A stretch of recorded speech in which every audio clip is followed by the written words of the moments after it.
మనం లాస్ట్ క్లాస్లో సాంఘిక శాస్త్రం యొక్క అభ్యసన సామర్థ్యాలు అంటే ఏమేమి సామర్థ్యాలు ఉన్నాయి ఆ సామర్థ్యాల గురించి చర్చించడం జరిగింది. అదేవిధంగా బోధన అంటే ఏమిటి, బోధనా వ్యూహాల గురించి కూడా మనం డిస్కషన్ చేసాం. ఇప్పటి క్లాస్లో బోధనా పద్ధతులు, సాంఘిక శాస్త్ర బోధనా పద్ధతులు, ఈ బోధనా పద్ధతులకు సంబంధించి ముఖ్యంగా ఎడ్జిటి వారికి ఎగ్జామినేషన్ పాయింట్ ఆఫ్ వ్యూలో ఏమేమి అవసరమైతాయో ఒకసారి పరిశీలిద్దాం. ఈ బోధనా పద్ధతులకు సంబంధించి నెంబర్ 1 నిగమన పద్ధతి, డిడక్టివ్ మెథడ్ అంటాం. ఇంతకుముందు మనం ఆగమన పద్ధతి గురించి పరిశీలించడం జరిగింది. ఈ నిగమన ఆగమన పద్ధతులు కూడా దేంట్లో భాగంగా వస్తాయి అంటే సాంఘిక శాస్త్రంలో సమస్య పరిష్కార పద్ధతి అని ఉంది, ప్రాబ్లమ్ సాల్వింగ్ మెథడ్ అని ఉంది. ఈ ప్రాబ్లమ్ సాల్వింగ్ మెథడ్లో దీనిలో భాగంగా ఈ ఆగమన నిగమన పద్ధతులు వస్తాయి. అయితే మొట్టమొదటిది ఆగమన పద్ధతి గురించి చర్చించడం జరిగింది. ఆగమన పద్ధతి అంటే ఉదాహరణల నుండి సూత్రాన్ని రాబట్టడాన్ని ఆగమన పద్ధతి అంటాం. ఫర్ ఎగ్జాంపుల్, ప్రతిరోజు విద్యార్థి నిత్యం చూసే వాటి నుంచి ఒక సూత్రాన్ని రాబడితే అది ఆగమన పద్ధతి. ప్రతిరోజు సూర్యుడు తూర్పున ఉదయిస్తున్నాడు, దీన్ని తీసుకొని ఒక యూనివర్సల్ ట్రూత్ ఏం చేస్తారు, ప్రతిరోజు ఏ దేశంలో అయినా సూర్యుడు తూర్పున ఉదయిస్తాడు అని ఒక సిద్ధాంతానికి కన్క్లూజన్కి వస్తాడు. ఫస్ట్ ఉదాహరణ నుంచి సూత్రానికి వస్తే అది ఆగమన పద్ధతి. మరి నిగమన పద్ధతి, దీన్ని డిడక్టివ్ మెథడ్ అంటాం. ఇది దానికి పూర్తిగా విరుద్ధంగా ఉంటుంది. ఉపాధ్యాయుడు తరగతి గదిలో ఒక సూత్రాన్ని ఉపయోగించి సమస్యను సాధించే పద్ధతిని నిగమన పద్ధతి అంటాం. నిగమన పద్ధతి అంటే మొట్టమొదట ఉపాధ్యాయుడు ఏం చేస్తాడంటే తరగతి గదిలో ఒక సూత్రం చెప్తాడు, ఆ సూత్రం నుండి సమస్యను సాధించే పద్ధతిని నిగమన పద్ధతి అంటాం. ఈ నిగమన పద్ధతికి సంబంధించి నిగమన పద్ధతి జనరల్గా గణిత శాస్త్రంలో ఎక్కువగా ఉపయోగిస్తుంటాం. గణితంలో సత్యాన్ని పలు కోణాల్లో పరిశీలించి దీని ఆధారంగా మరికొన్ని సత్యాలను తెలుసుకోవాల్సి ఉంటుంది. ఫర్ ఎగ్జాంపుల్, ఏ అనేది నిజం అనుకోండి, ఏ నిజమైతే B = C అయితే మళ్ళీ C = A అని ఈ విధంగా మనం ప్రతిపాదిస్తుంటాం. నిగమన పద్ధతి అంటే ఏంటంటే ఇక్కడ సూత్రాన్ని మొట్టమొదట ప్రతిపాదిస్తాం, ఆ తర్వాత దాన్ని సాధించడానికి ప్రయత్నం చేస్తూ ఉంటాం. అదేవిధంగా మరి మన సాంఘిక శాస్త్రంలో ఈ నిగమన పద్ధతిని ఎట్లా ఉపయోగిస్తాము అంటే సముద్ర మట్టం నుంచి పైకి పోయే కొద్దీ ప్రతి 1000 మీటర్ల ఎత్తుకు 6 డిగ్రీల సెంటీగ్రేడ్ ఉష్ణోగ్రత తగ్గుతుంది. ఈ నియమాన్ని నిర్ధారించడంలో మనకేం ఉపయోగపడుతుంది, నిగమన పద్ధతి ఉపయోగపడుతుంది. మరి దీనికోసం మనం ఏం చేయాలి అంటే విద్యార్థుల్ని మనం తరగతి గదిలో ఏం చెప్తున్నాము, హైట్ అవుతుంటే పైకి వెళ్తుంటే సముద్ర మట్టం నుంచి 1000 మీటర్ల ఎత్తుకుపోతుంటే 6 డిగ్రీల సెంటీగ్రేడ్ చొప్పున ఉష్ణోగ్రత తగ్గుద్ది. దీనికోసం మనం విద్యార్థుల్ని డార్జిలింగ్, హిమాలయ, మామూలుగా విద్యార్థుల్ని డెహ్రాడూన్, తిరుపతి ఇట్లాంటి ఎత్తైన కొండలకు క్షేత్ర పర్యటనకు తీసుకెళ్ళిన తర్వాత విద్యార్థులు మనము తరగతి గదిలో ఏదైతే చెప్పామో సముద్ర మట్టం నుంచి 1000 మీటర్ల ఎత్తుకు పోతూ ఉంటే ప్రతి 1000 మీటర్లకు ఎత్తుకుపోతుంటే 6 డిగ్రీల సెంటీగ్రేడ్ ఉష్ణోగ్రత తగ్గుతుంది అని చెప్పాము. మరి అక్కడ తరగతి గదిలో చెప్పాము, దాన్ని విద్యార్థులు నిజ జీవితంలో నీలగిరి అయినా ఏవైనా ఎత్తైన కొండలు, ఎత్తైన పర్వతాలు వాళ్ళు ఎక్కినప్పుడు క్షేత్ర పర్యటనకు తీసుకుపోయినప్పుడు అక్కడికి పోయిన తర్వాత అక్కడ కూడా టెంపరేచర్ చెక్ చేస్తారు. చెక్ చేసి ఇది నిజమే అని గమనిస్తారు. ఇట్లాంటి దాన్ని నిగమన పద్ధతి అంటాం. ఇక్కడ అమూర్త నుంచి మూర్తానికి రావడం జరుగుతుంది నిగమన పద్ధతిలో. ఈ నిగమన పద్ధతికి సంబంధించి ఈ విధంగా ఎగ్జామినేషన్ పాయింట్ ఆఫ్ వ్యూలో ఏం అడుగుతాడంటే నిగమన పద్ధతికి ఉదాహరణ ఏంది అని కూడా అడగవచ్చు. ఫర్ ఎగ్జాంపుల్, మనకు ఆగమన పద్ధతికి ఉదాహరణ ఏంది అంటే క్షీణోపాంత ప్రయోజన సూత్రం చెప్తాం. క్షీణోపాంత ప్రయోజన సూత్రం అంటే ఏంది, అదనంగా ఒక యూనిట్ని ఉపయోగిస్తూ ఉంటే వచ్చే ఉపాంత ప్రయోజనం క్రమేణీ ఏమవుతుందంటే క్షీణిస్తుంది. అదేవిధంగా మొత్తం ప్రయోజనం పెరుగుతుంది కానీ ఒక రేంజ్ వరకు పెరుగుతుంది, తర్వాత స్థిరంగా ఉంటుంది, తర్వాత తగ్గుతుంది. ఇక్కడ విద్యార్థి ఇది ఏంటిదంటే క్షీణోపాంత ప్రయోజన సూత్రం. మన సాంఘిక శాస్త్రంలో ఇది ఆగమన పద్ధతికి ఉదాహరణ చెప్తాం. మరి నిగమన పద్ధతికి ఉదాహరణ ఏం చెప్పొచ్చు, డిమాండ్ వ్యాకోచత్వం ఉంది. ఈ వ్యాకోచత్వాలకు సంబంధించి ఫస్టే చెప్తాము, ధరకు డిమాండ్కు ఏ సంబంధం ఉంది అంటే విలోమ సంబంధం ఉందని చెప్తాం. ధర పెరుగుతూ ఉంటే డిమాండ్ తగ్గుద్ది, ధర తగ్గితే డిమాండ్ పెరుగుతుంది. ఈ విధంగా దీన్ని నిగమన పద్ధతికి ఎగ్జాంపుల్గా చెప్పవచ్చు. ఎగ్జామినేషన్ పాయింట్ ఆఫ్ వ్యూలో మన క్వశ్చన్స్ ఈ విధంగా అడుగుతాడు. ఈ ధరకు డిమాండ్కు ఉన్న విలోమ సంబంధం ఇది ఆగమన పద్ధత నిగమన పద్ధత అని కూడా అడగవచ్చు. అదేవిధంగా లేకుంటే విద్యార్థులు ప్రతి 1000 మీటర్ల ఎత్తుకు వెళ్తూ ఉంటే 6 డిగ్రీల సెంటీగ్రేడ్ ఉష్ణోగ్రత తగ్గుతుంది, ఇది ఏ పద్ధతికి ఉదాహరణ అని కూడా అడగవచ్చు. మామూలు అంటే ఇక్కడ సూత్రం ప్రతిపాదిస్తాం, ఆ తర్వాత మనం చెప్పడం జరుగుతుంది.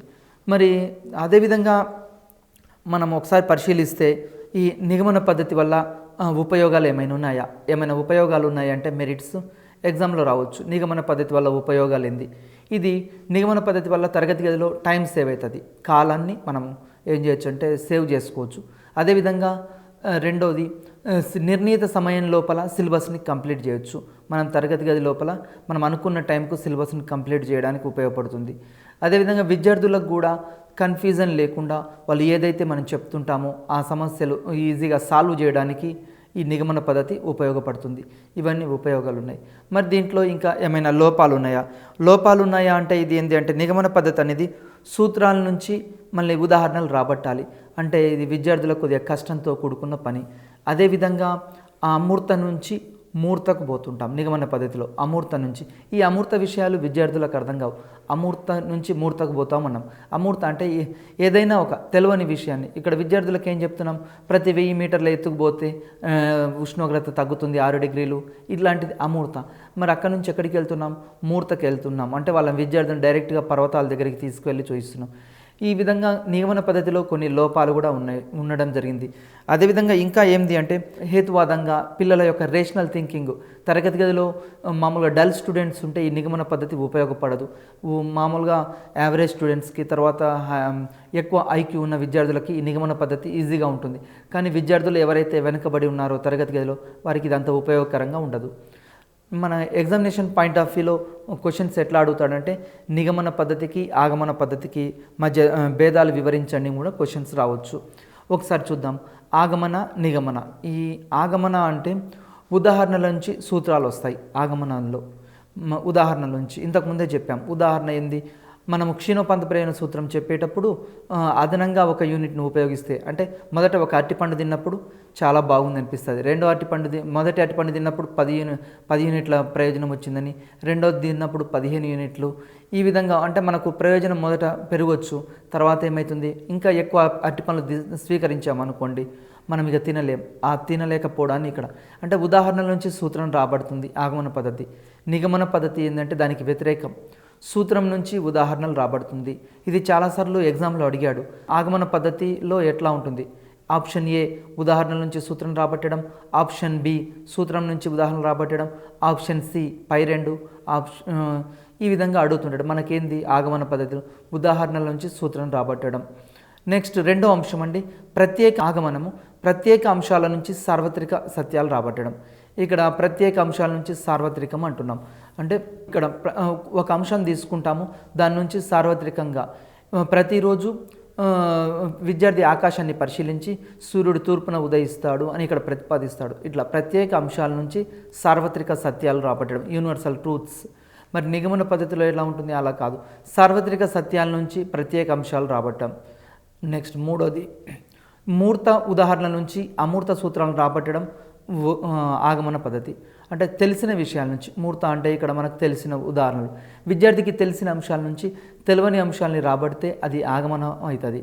మరి నిగమన అంటే ఏంది, అమూర్త సూత్రాల నుంచి మూర్త సూత్రాలు రాబట్టే దాన్ని ఇక్కడ నిగమన అని చెప్తాం. అంటే విద్యార్థికి తెలియని విషయాల నుంచి తెలిసిన విషయాల్ని రాబట్టేదాన్ని ఇక్కడ నిగమన పద్ధతి అంటాం. నెక్స్ట్ అదేవిధంగా ఆగమన పద్ధతి. ఆగమన పద్ధతి అనేది ఇక్కడ సుదీర్ఘ విధానం, ఇది చాలా సుదీర్ఘ విధానం. అదేవిధంగా నిగమన ఉపగమనంలో ఇది సంక్షిప్త విధానం. ఆగమనంలో ఏదైనా ఒక సూత్రాన్ని ప్రతిపాదించాలి అంటే విద్యార్థి ప్రత్యేకంగా అది చేసి చూడాలి. ఫర్ ఎగ్జాంపుల్ ఉష్ణోగ్రత ప్రతి 1000 మీటర్ల ఎత్తుపోతున్నప్పుడు 6 డిగ్రీల సెంటీగ్రేడ్ ఉష్ణోగ్రత తగ్గుతుంది అన్నాడు. అంటే విద్యార్థి ఏదైనా ఒక పర్వతాన్ని అధిరోహించాలి, అక్కడికి వెళ్ళాలి. అంటే దీనివల్ల ఏమవుతుంది, ఇది సుదీర్ఘ కాలం పడుతుంది, టైం ఎక్కువ తీసుకుంటుంది. అదే నిగమన ఉపగమనంలో ఇది సంక్షిప్త విధానం, ఇది తక్కువ టైంలో అయిపోతుంది. నెక్స్ట్ అదేవిధంగా తార్కిక హేతువాదాలకు అవకాశం ఇస్తుంది ఆగమన ఉపగమనం, తార్కికంగా ఆలోచించడానికి. మరి అదే నిగమన ఉపగమనంలో రేషనల్ థింకింగ్ అనేది ఉండదు. ఇక్కడ ఆగమనంలో విద్యార్థి స్వతహాగా ప్రయోగాలు చేసి ఆ ప్రయోగాలు నిజమా కాదా దాని నుంచి సూత్రాలు రాబడతాడు. ఆగమనంలో విద్యార్థి స్వతహాగా చేసి ఏదైనా విషయం కనుక్కుంటాడు. నిగమనంలో ఆ విధంగా కాదు, చెప్పిన వాటిని ఇక్కడ పరిశీలిస్తాడు. కాబట్టి ఇతడికి రేషనల్ థింకింగ్, వివిధ రకాలుగా ఆలోచించడం అనేది ఉండదు. నెక్స్ట్ మామూలుగా ఈ నిగమన ఆగమనలు గణిత భావనలు ఏర్పడడానికి సూత్రస్థాపనకు ఆగమన పద్ధతి ఉపయోగిస్తారు. అదేవిధంగా మన సాంఘిక శాస్త్రంలో కూడా ఆగమన పద్ధతిని మనము ఎకనామిక్స్లో అర్థశాస్త్రంలో ఎక్కువగా దీన్ని ఉపయోగిస్తుంటాం. అదేవిధంగా నిగమన పద్ధతి, ఈ నిగమన పద్ధతి కూడా సూత్రాన్ని ఉపయోగించి సమస్యల సాధనకు అభ్యసించడానికి ఉపయోగిస్తాం. ఈ రెండు మనకు సాంఘిక శాస్త్రంలో ఉపయోగపడతాయి, గణితంలో ఉపయోగపడుతుంటాయి. అదేవిధంగా సైన్స్లో కూడా మనకు మెథడాలజీలో ఎక్కువగా ఉపయోగపడుతుంటాయి, ఎగ్జామినేషన్లో ఇవ్వచ్చు. నెక్స్ట్ అది మరి యొక్క బోధన పద్ధతి విశ్లేషణ పద్ధతి, ఎనాలిసిస్ మెథడ్ అంటాం. ఈ ఎనాలిసిస్ మెథడ్ అంటే ఏంటంటే ఏదైనా ఒక సమస్యను దత్త సమస్యను చిన్న చిన్న భాగాలుగా విడగొట్టి బోధించడాన్ని విశ్లేషణ పద్ధతి అంటారు. ఇక్కడ ఫస్టే ఒక ప్రాబ్లం ఇస్తాడు, ఆ ప్రాబ్లాన్ని మనం ఏం చేస్తాము చిన్న చిన్న భాగాలుగా విడగొట్టి విద్యార్థులకి బోధించడాన్ని ఇక్కడ విశ్లేషణ పద్ధతి అంటాం. ఫర్ ఎగ్జాంపుల్ మొఘల్ సామ్రాజ్యం యొక్క సాంఘిక, సాంస్కృతిక, ఆర్థిక, రాజకీయ అంశాలను వివరించండి లేకుంటే విశ్లేషించండి అన్నారు అనుకోండి. అప్పుడు సాంఘిక, ఆర్థిక, రాజకీయ, సామాజిక, సాంస్కృతిక ఈ అంశాలు దేనికి దానిగా చిన్న చిన్న భాగాలుగా విడగొడతారు. సాంఘిక అంశాలు వేరు, మొఘల్ కాలంలో ఉన్న మొఘల్ కాలం నాటి సాంఘిక పరిస్థితులు ఏంది, ఆర్థిక పరిస్థితులు ఏంది, రాజకీయ పరిస్థితులు ఏంది, ఈ విధంగా ఆలోచించడాన్ని ఈ విధంగా విడగొట్టి ఇక్కడ పరిశీలిస్తే అది విశ్లేషణ పద్ధతి. అదేవిధంగా బోధనా సమయంలో తాను ఉపయోగించిన సోపానాల వెనుక కారణాలు తెలిపినట్లయితే ఆ పద్ధతిని విశ్లేషణ పద్ధతి అంటారు. మనం బోధిస్తుంటాం, బోధించేటప్పుడు మన యొక్క బోధనలో ఇది విశ్లేషించమని అప్పుడప్పుడు చెప్తూ ఉంటాము, కారణాలు ఎందుకు. ఫర్ ఎగ్జాంపుల్ మొఘల్ సామ్రాజ్యం పతనం కావడానికి గల కారణాలేంది, లేకుంటే 1857 సంవత్సరంలో సిపాయిల తిరుగుబాటుకు గల కారణాలేంది, లేకుంటే మొదటి ప్రపంచ యుద్ధం జరగడానికి గల కారణాలు వివరించండి, లేదా రెండవ ప్రపంచ యుద్ధం మొదలు కావడానికి గల తక్షణ కారణం ఏంది విశ్లేషించండి. ఈ విధంగా బోధనా సమయంలో మనం ఏం చేస్తుంటామంటే వాటికి గల కారణాలు విద్యార్థులు ఈ విధంగా విశ్లేషిస్తూ ఉంటారు. ఇది విశ్లేషణ పద్ధతిలో. విశ్లేషణ పద్ధతి ఒక ఆలోచన ప్రక్రియ. విశ్లేషణ పద్ధతి అనేది ఒక ఆలోచన ప్రక్రియ. విద్యార్థులకి మనం ఏ విషయం అయితే బోధిస్తున్నామో ఆ విషయం పట్ల ఆసక్తి కలగడానికి విద్యార్థులకి ఇంకా ఎక్కువ ఫర్ ఎగ్జాంపుల్ మనము స్వాతంత్రోద్యమం గురించి చెప్తున్నాం విద్యార్థులకి. భారత స్వతంత్రోద్యమం, ఈ భారత స్వతంత్రోద్యమమైన, తెలంగాణ స్వాతంత్రోద్యమమైన ఇలాంటి వాటి గురించి విశ్లేషించేటప్పుడు వాళ్ళ యొక్క ఆలోచన ప్రక్రియలో మార్పు రావడానికి అవకాశం ఉంది. అదేవిధంగా విశ్లేషణ పద్ధతిలో జరిగే చర్చలు, ప్రశ్నలు, ఆలోచన సరళి అన్నీ అనియత రూపంలో జరుగుతాయి. ఇవి రికార్డు చేయలేని అంశాలు. జనరల్గా విశ్లేషణ పద్ధతిలో విద్యార్థులకి మనం ఒక డిబేట్ పెట్టొచ్చు. తెలంగాణ రాష్ట్రం ఏర్పడడానికి గల కారణాలేంది విశ్లేషించండి అని విద్యార్థుల్ని తరగతి గదిలో ఒక 3 గ్రూపులుగా చేసి విభజించిన విద్యార్థులు ఏం చేస్తారు, తెలంగాణ ఉద్యమం రావడానికి గల ప్రధాన కారణాలేంది, ఈ విధంగా చర్చలు, వాళ్ళ మధ్య ప్రశ్నలు, తర్వాత నీళ్లు, నియామకాలు, నిధులు, వీటి గురించి ఈ విధంగా విద్యార్థులు ఏం చేస్తారు, ఎందుకు తెలంగాణ ఉద్యమం వచ్చింది, దానికి గల రాజకీయ నేపథ్యం ఏంది, ఆర్థికంగా, సాంఘికంగా, సామాజికంగా, సాంస్కృతికమైన కారణాలు ఏమున్నాయి, ఒక్కొక్క దాన్ని విద్యార్థులు ఇక్కడ విశ్లేషిస్తుంటారు.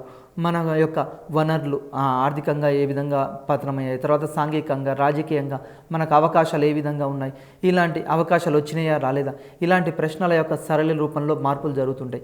ఈ విశ్లేషణ పద్ధతిలో ఈ విధంగా ఉంటాయి.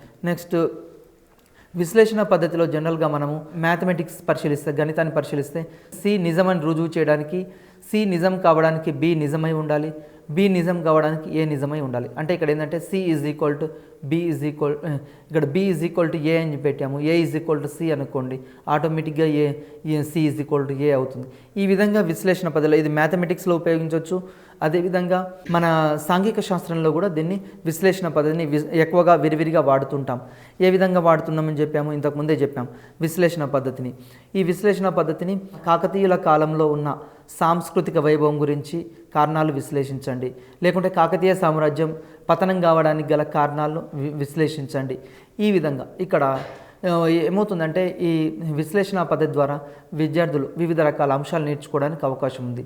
అదేవిధంగా లక్షణాలు ఏంది మరి విశ్లేషణ, బోధనా విధానం సారాంశం దిశ నుంచి దత్తాంశం దిశలో కొనసాగుతుంది. ఇక్కడ మనం ఏదైతే బోధిస్తున్నామో అది సారాంశం నుంచి దత్తాంశంలోకి విశ్లేషణ పద్ధతిలో కొనసాగుతుంది. రెండోది తెలియని విషయం నుంచి తెలిసిన విషయానికి తార్కిక సంబంధాలు శోధించడానికి ఇక్కడ అవకాశం ఏర్పడుతుంది. ఎగ్జామినేషన్ పాయింట్ ఆఫ్ వ్యూలో చాలాసార్లు అడిగాడు మనకు డిఎస్సిలో. ఎట్లా క్వశ్చన్ వస్తుంది అంటే తెలిసిన విషయాల నుంచి తెలియని విషయాలకు, లేకుంటే నోన్ టు అన్నోన్, ఈ విధంగా ఏ పద్ధతిలో కనిపిస్తుంది అని అడుగుతాడు. విశ్లేషణ పద్ధతిలో ఎక్కువగా కనిపిస్తుంది. అదేవిధంగా తార్కిక సంబంధాలకు కూడా ఇక్కడ ఎక్కువగా అవకాశాలు ఉన్నాయి. ఇది కూడా మనకు చాలాసార్లు బిట్ అడిగాడు. మరి ఈ విశ్లేషణ పద్ధతి వల్ల ఉపయోగం ఏంది? ఎగ్జామ్లో మెరిట్స్ అడుగుతుంటాడు. విశ్లేషణ పద్ధతి యొక్క లాభం కానిదేది ఈ కింది వాటిలో 3 అయినవి ఇస్తాడు, 4వది కానిది ఇస్తుంటాడు. అప్పుడు మనకేం తెలవాలి? ఈ పద్ధతి వల్ల లాభం ఏందో తెలవాలి. విషయం అవగాహనలో స్పష్టత కలిగి ఉండాలి. ఇక్కడ విషయం పట్ల, తర్వాత అవగాహన పట్ల విశ్లేషణ పద్ధతిలో మనకు ఇక్కడ అవగాహన ఏర్పరచుకుంటారు విద్యార్థులు. మనం ఏదైతే ఇచ్చామో, ప్రాబ్లం ఇచ్చామో ఆ ప్రాబ్లాన్ని విశ్లేషించగలగడానికి. ఫర్ ఎగ్జాంపుల్, ధరలు పెరుగుతున్నాయి. ధరలు పెరగడాన్ని ద్రవ్యోల్బణం అంటాం. ఎందుకు భారతదేశంలో ద్రవ్యోల్బణం వచ్చింది? దీనికి గల కారణాలు విశ్లేషించండి. లేకుంటే భారతదేశంలో నిరుద్యోగిత పెరగడానికి గల కారణాలు ఏంది? విశ్లేషించండి. లేకుంటే భారతదేశంలో జనాభా పెరుగుదలకు గల కారణాలు ఏంది? విశ్లేషించండి. ఈ విధంగా విషయం అవగాహనలో స్పష్టత కలిగి ఉండాలి. అదేవిధంగా రెండవ తార్కిక పద్ధతి. తార్కిక పద్ధతి అంటే విద్యార్థులు ఆలోచిస్తారు. భారతదేశంలో జనాభా పెరిగితే ఏమవుతుంది? జనాభా పెరిగితే ఉన్న వనరులు సరిపోతాయా, సరిపోవా? తర్వాత అది విద్యాపరంగా, ఆర్థిక పరంగా, సామాజిక పరంగా ఎలాంటి సమస్యలు ఎదుర్కోవాల్సి వస్తుంది? అధిక జనాభా వల్ల లాభమా, నష్టమా? ఇట్లాంటి తార్కికంగా విద్యార్థి తన నిజ జీవితంలో అప్లై చేసుకోవడానికి ఈ విశ్లేషణ పద్ధతి అనేది ఉపయోగపడుతుంది. అదేవిధంగా ప్రతి సోపానం వెనుక స్పష్టమైన ఆలోచన అవసరం ఉంటుంది. ఈ విశ్లేషణ పద్ధతిలో మనము ప్రాబ్లం ఇచ్చి ఆ ప్రాబ్లం సాల్వ్ చేసి విశ్లేషిస్తుంటారు. అదేవిధంగా అన్వేషణ దృక్పథాన్ని పెంపొందిస్తుంది. ఈ పద్ధతి ఏం చేస్తుందంటే అన్వేషణ దృక్పథాన్ని, విద్యార్థులు కొత్త కొత్త విషయాలు కనుగొనడానికి విశ్లేషణ పద్ధతి ఉపయోగపడుతుంది. ఇంతకుముందే చెప్పాము, బంగారం ధరలు పెరుగుతున్నాయి లేకుంటే తగ్గుతున్నాయి, దీనికి గల కారణాలు విశ్లేషించండి. విద్యార్థులు ఇక్కడ అన్వేషణ దృక్పథం, దానితోటి మన దేశంలో పొదుపు రేట్ ఎట్లా ఉంది, లేకుంటే నిరుద్యోగిత రేట్ ఎట్లా ఉంది, పేదరికం ఏ విధంగా ఉంది, ఈ విధంగా కొత్త విషయాలు ప్రతిపాదించడానికి కూడా అవకాశం ఏర్పడుతుంది. ఇది అన్వేషణ పద్ధతిలో. అదేవిధంగా ఈ పద్ధతిలో సూక్ష్మ స్థాయిలో అంటే విషయాన్ని చిన్న చిన్న భాగాల్లో విశ్లేషణ చేయడం వల్ల క్లిష్టమైన సమస్యల సాధనకు ఉపయోగపడుతుంది. ఇది ఏంటంటే ప్రాబ్లం ఒకేసారి పెద్దది ఇచ్చినప్పుడు ఆ ప్రాబ్లాన్ని విడగొట్టి చిన్న చిన్న భాగాలుగా విడగొట్టి విశ్లేషణ చేయడం ద్వారా సమస్యలు సాధించుకోవడానికి ఈ విశ్లేషణ పద్ధతి అనేది ఉపయోగపడుతుంది. మరి విశ్లేషణ పద్ధతి వల్ల నష్టాలు ఏంది? ఎగ్జామినేషన్ పాయింట్ ఆఫ్ వ్యూలో ఒక 3 నష్టాలు ఇచ్చి 1 లాభం ఇవ్వచ్చు. అప్పుడు మనం గుర్తించగలగాలి విశ్లేషణ పద్ధతికి భిన్నమైంది ఏది, ఇట్లాంటివి కూడా ఇస్తూ ఉంటాడు. మరి ఈ పద్ధతి వల్ల నష్టాలు ఏంటంటే ఇది సుదీర్ఘమైన పద్ధతి, అంటే తరగతి గదిలో టైం వేస్ట్ అవుతూ ఉంటుంది. ఫర్ ఎగ్జాంపుల్, ఇక్కడ ఏం క్వశ్చన్ ఇచ్చాము అంటే ద్రవ్యోల్బణం భారతదేశంలో రావడానికి గల కారణాలు విశ్లేషించము అన్నాం. విద్యార్థి ఏం చేయాలి? ఇది బయటికి వెళ్ళి ప్రతిరోజు మార్కెట్లో ధరలు ఏ విధంగా ఉన్నాయి, ఇట్లాంటివన్నీ పరిశీలించి రావాలి. ఇది సుదీర్ఘమైన పద్ధతి. అదేవిధంగా రెండోది, ఈ పద్ధతి వేగంగా సమస్య సాధనకు వీలు కాదు. ఒక సమస్యను సాధించాలి అంటే వెంటనే పరిష్కార మార్గం లభించదు విశ్లేషణ పద్ధతిలో. ఎందుకు ధరలు పెరుగుతున్నాయి అన్నప్పుడు బంగారం ధరలు పెరగడము తగ్గడము ఎందుకు అన్నప్పుడు వెంటనే చెప్పడానికి కుదరదు, ఎందుకంటే దానికి చాలా రకాల కారణాలు ఉంటాయి.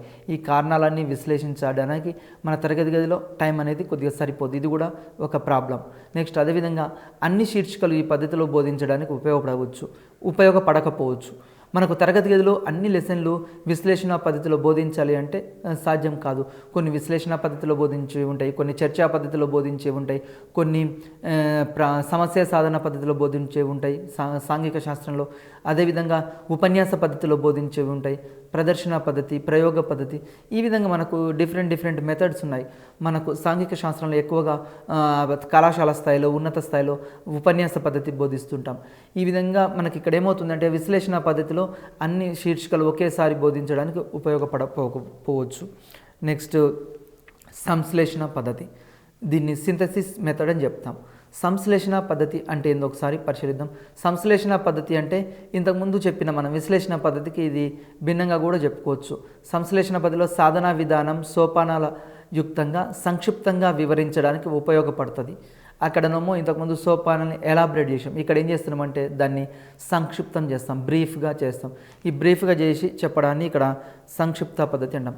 ఈ సంశ్లేషణ పద్ధతిలో ఒక అంశాన్ని నిజమని రుజువు చేయడానికి దత్తాంశం ప్రకారం ఏ నిజమైతే ఏ ఆధారంగా బి నిజమని, బి ఆధారంగా సి నిజమని, సి ఆధారంగా డి నిజమని, ఈ విధంగా సంశ్లేషణ పద్ధతిలో మనం చెప్తూ ఉంటాం. మరి ఈ సంశ్లేషణ పద్ధతి సాంఘిక శాస్త్రానికి ఎట్లా అన్వయించుకోవచ్చు అంటే సంశ్లేషణ పద్ధతికి సంబంధించి సాంఘిక శాస్త్రంలో కూడా భారతదేశంలో జనాభాకు సంబంధించిన అంశాలని ఇక్కడ జనాభా పెరుగుదల వల్ల ఉద్యోగిత ఏ విధంగా ఉంది, ఆదాయాలు ఎట్లా ఉన్నాయి, ఈ విధంగా కొన్ని అంశాలు పరిశీలించడానికి మనకి సంశ్లేషణ పద్ధతిని కూడా ఉపయోగించుకోవచ్చు. అదేవిధంగా దీని యొక్క లక్షణాలు ఏంది, విశ్లేషణ పద్ధతికి వ్యతిరేకం ఇది. ఇంతకుముందే చెప్పాం, సంశ్లేషణ పద్ధతి అనేది విశ్లేషణ పద్ధతికి వ్యతిరేకము. అదే బోధనా విధానం దత్తాంశం నుంచి సారాంశం దిశలో పయనిస్తుంది. అక్కడనేమో విశ్లేషణ పద్ధతిలోమో సారాంశం నుంచి దత్తాంశంలోకి పోతే, ఇక్కడ సంశ్లేషణ పద్ధతిలో బోధనా విధానం దత్తాంశం నుంచి సారాంశం దిశలో ఇక్కడ వెళ్తూ ఉంటుంది. నెక్స్ట్ అదేవిధంగా తెలిసిన విషయం నుంచి తెలియని విషయం దిశలో గొలుసు కట్టు రీతిలో తార్కిక నిగమనాత్మక సోపానాలతో ఈ నిర్మితమైంది ఈ పద్ధతి. ఈ పద్ధతి ఎట్లా అంటే నోన్ టు అన్నోన్, మనకు తెలిసిన విషయాల నుంచి తెలియని విషయాలు. అదేవిధంగా మనం ఏం చేస్తుంటాము, 1 by 1 స్టెప్ బై స్టెప్ ఈ సంశ్లేషణ పద్ధతి అనేది ఉపయోగపడుతూ ఉంటుంది. మనం ఎక్కువగా తెలిసిన విషయాల నుంచి తెలియని విషయాలు నేర్చుకోవడానికి అవకాశం ఉంది. తరగతి గదిలో విద్యార్థులకి మొదట ఏం చేయాలి, ఒక లెసన్ ఇంట్రెస్ట్ కలిగించాలి అంటే ఫస్ట్ వాళ్ళకు తెలిసిన అంశాలు ఏంది, వాళ్ళు తెలిసిన అంశాల నుంచి తెలియని అంశాలు మనం తెలియజెప్పాలి. ఫర్ ఎగ్జాంపుల్, విద్యార్థులకి సమాజంలో గ్రామంలో అన్నీ చూస్తారు, వివిధ రకాల ఇండ్లు ఉంటాయి, వివిధ రకాల ఇండ్ల గురించి మీరు చర్చించండి అన్నప్పుడు వాటి నిర్మాణం ఎట్లా ఉంది, ఇలాంటివి కూడా. లేకుంటే గ్రామంలో తెలిసిన విషయాలు, వాళ్ళకి ఆ గ్రామంలో లభించే ఉత్పత్తులు, ఏమేమి ధాన్యం పండిస్తారు, వరి, గోధుమ, ఇట్లాంటి తెలిసిన విషయాల నుంచి తెలియని విషయాలకు మనము పోవచ్చు. అదేవిధంగా మన సాంఘిక శాస్త్రానికి కూడా వారి గ్రామంలో ఉన్న గుడి గురించి, లేకుంటే వారి గ్రామంలో ఉన్న చెరువుల గురించి చెప్పి ఆ తర్వాత తెలియని విషయాలు వైపు మనం పయనింపజేయవచ్చు. నెక్స్ట్ మరి దీనివల్ల లాభాలు ఏంది, ఇది సంక్షిప్త పద్ధతి కాబట్టి మనకు టైం సేవ్ అవుతుందండి. ఎక్కువగా ఈ పద్ధతి వల్ల మనకు తరగతి గదిలో టైం సేవ్ టైం అంటే కాలం పొదుపు చేసుకోవచ్చు. తర్వాత సిలబస్ని మనం అనుకున్న టైంకి కంప్లీట్ చేయడానికి అవకాశం ఉంటుంది. అదేవిధంగా విద్యార్థులు కూడా సులువుగా విషయాలు గ్రహించడానికి అవకాశం ఉంటుంది. ఒక్కోసారి ప్రవచనాలు, నెక్స్ట్ మూడోది ప్రవచనాలు సిద్ధాంతాలు రుజువు చేసే మార్గాన్ని తెలుపుతుంది. మరి ఏ మార్గంలో పోతే మన సిద్ధాంతం అన్నీ రుజువవుతాయి, ఈ సంశ్లేషణ పద్ధతి ఇక్కడ మనకు ఉపయోగపడుతుంది. నెక్స్ట్ అదేవిధంగా సాధారణ సమస్యలను డైలీ నిజ జీవితంలో విద్యార్థులు ఎదుర్కొనే సమస్యలు వేగంగా సాధించడానికి ఈ సంశ్లేషణ పద్ధతి ఉపయోగపడుతుంది. ఫర్ ఎగ్జాంపుల్, వారు నిత్య జీవితంలో ఎదుర్కొనేవి సమస్యలు చూస్తూనే ఉంటారు, పాఠశాలకు వస్తూ ఉంటారు. పాఠశాలకు వచ్చేటప్పుడు వారు వివిధ రకాల వాళ్ళు డైలీ లైఫ్లో మార్కెట్కి వెళ్ళిన తర్వాత మార్కెట్లో కూరగాయల ధరలు ఎట్లా ఉన్నాయి, తర్వాత వాళ్ళ మమ్మీ అయినా డాడీ అయినా మీరు పాలు తీసుకురండి, పెరుగు తీసుకురండి, లేకుంటే కూరగాయలు తీసుకురండి అన్నప్పుడు విద్యార్థులు ఈ విధంగా సాధారణ సమస్యలను త్వరగా పరిష్కరించుకోవడానికి ఈ సంశ్లేషణ పద్ధతి అనేది ఉపయోగపడుతుంది. అదేవిధంగా ఐదోది, విషయాన్ని సంక్షిప్తంగా సోపానాల యుక్తంగా చెప్పడంలో నైపుణ్యము అభివృద్ధి చెందుతుంది. విద్యార్థులకు ఈ పద్ధతి వల్ల ఏమవుతుందంటే విషయం డైరెక్ట్గా విద్యార్థులకు చేరవేర్త జరుగుతుంది. ఇంతకుముందు దాంట్లో ఎట్లా ఉంది, విశ్లేషణ పద్ధతిలో వాళ్ళు అనాలిసిస్ చేయాలి, టైం చాలా తీసుకుంటుంది. తరగతి గదిలో ఒక విషయం బోధించాలి అంటే వాళ్ళు ప్రయోగం ద్వారా అయినా, లేకుంటే క్షేత్ర పర్యటన ద్వారా అయినా, లేకుంటే పరిశీలించి ఆ విషయం ఒక అవగాహనకు వచ్చేవాళ్ళు. ఈ సంశ్లేషణ పద్ధతిలో ఆ విధంగా అవసరం లేదు, డైరెక్ట్గా వాళ్ళు విషయంలోకి రావడానికి అవకాశం ఉంది. మరి దీనివల్ల నష్టాలు ఏమున్నాయి, ఈ పద్ధతిలో నూతన ఆలోచనలకు ఆవిష్కరణకు అవకాశం తక్కువ. సంశ్లేషణ పద్ధతిలో విద్యార్థి బట్టి పట్టడానికి ఎక్కువ అవకాశం ఉంటుంది, కొత్త విధంగా ఆలోచించడు. అదే విశ్లేషణాత్మక పద్ధతిలో ఏమవుతుంది, విద్యార్థుల యొక్క తార్కిక ఆలోచనలు, వాళ్ళు డైలీ వాళ్ళ యొక్క ఆలోచన సరళిలో మార్పులు వస్తాయి, కొత్తవి కనుక్కోవడానికి అవకాశం ఉంటుంది విశ్లేషణ పద్ధతిలో. ఈ సంశ్లేషణ పద్ధతిలో ఆ విధంగా ఉండదు, నూతన ఆవిష్కరణలకు అవకాశం ఉండదు. కొన్ని సోపానాలు గుర్తు తెచ్చుకోలేకపోతే మధ్యలోనే విద్యార్థులు ప్రాబ్లమ్స్ వదిలేస్తారు. ఈ సంశ్లేషణ పద్ధతి ఎట్లా ఉంటుంది అంటే, ఇది సాధించడానికి ఏదైనా ఒక సమస్య సాధించాలి, వాళ్ళు ఏం చేస్తారు, సూత్రాలు దేన్నో దాన్ని బట్టి ఉంచుకుంటారు మైండ్లో. ఒకవేళ ఆ సూత్రం ఎగ్జామినేషన్ పాయింట్ ఆఫ్ వ్యూలో గుర్తుకు రాకుంటే ఇక మొత్తం ఆ ప్రాబ్లం వదిలివేయడం జరుగుతుంది. అంటే ఇక్కడ సాంఘిక శాస్త్రంలో కూడా మనకు ఎగ్జాంపుల్ చెప్తాను. ప్రతి 1000 మీటర్ల ఎత్తుకుపోతే 6 డిగ్రీల 6 degrees సెంటీగ్రేడ్ ఉష్ణోగ్రత తగ్గుతుంది అన్నాం. మరి ఎగ్జామినేషన్ పాయింట్ ఆఫ్ వ్యూలో తిరుపతి అనే పట్టణం ఇస్తాడు, విశాఖపట్నం అనే పట్టణం ఇచ్చాడు. ఈ రెండింటి మధ్య ఉష్ణోగ్రతలో తేడా గమనించండి అన్నప్పుడు అక్కడ పైకి పోతుంటే, ఎత్తుకు వెళ్తూ ఉంటే ఉష్ణోగ్రత తగ్గదా లేకుంటే పెరుగుతుందా, విద్యార్థికి ఇక్కడ అవగాహన మర్చిపోయాడు అనుకోండి, అది సాధించడం చాలా కష్టం ఉంటుంది. విద్యార్థికి కలిగే సందేహాలు నివృత్తి కావు. వాళ్ళు ఈ పద్ధతిలో ఈ సంశ్లేషణ పద్ధతిలో విద్యార్థికి రకరకాల డౌట్లు వస్తాయి. ఎందుకు మరి ఎత్తుకు వెళ్తూ ఉంటే ఉష్ణోగ్రత తగ్గుతాయి, ఈ విధంగా ఇట్లాంటి విషయాలు వాళ్ళ సందేహాలు వాళ్ళకు ఇక్కడ నివృత్తి కావు. అదేవిధంగా సంపూర్ణ అవగాహనకు చోటు ఉండదు. ఎందుకు అంటే ఇక్కడ విద్యార్థికి డైరెక్ట్గా మనం అరటిపండు ఒలిచి వాళ్ళ చేతిలో పెడుతున్నాం తినమని, అది సంశ్లేషణ పద్ధతిలో. అదే విశ్లేషణ పద్ధతిలో అరటిపండు వాళ్ళే వెతుక్కొని రావాలి. కాబట్టి ఇక్కడ సంపూర్ణ అవగాహనకు అవకాశం ఉండదు. మెదడుకు పని ఎక్కువ పెడుతూ ఉంటాం. ఈ పద్ధతిలో కూడా మెదడుకి ఎక్కువ అంటే విద్యార్థులు వాళ్ళంతా స్వతహాగా ఆలోచించరు. ప్రతిదానికి ఉపాధ్యాయుని మీదనో లేకుంటే తల్లిదండ్రుల మీదనో లేకుంటే లైబ్రరీ మీదనో ఈ విధంగా ప్రతిదానికి ఏం చేస్తుంటే ఇతరుల మీద ఆధారపడుతూ ఉంటారు. ఈ విధంగా సంపూర్ణమైన అవగాహన ఇక్కడ ఎక్కువగా జరగదు.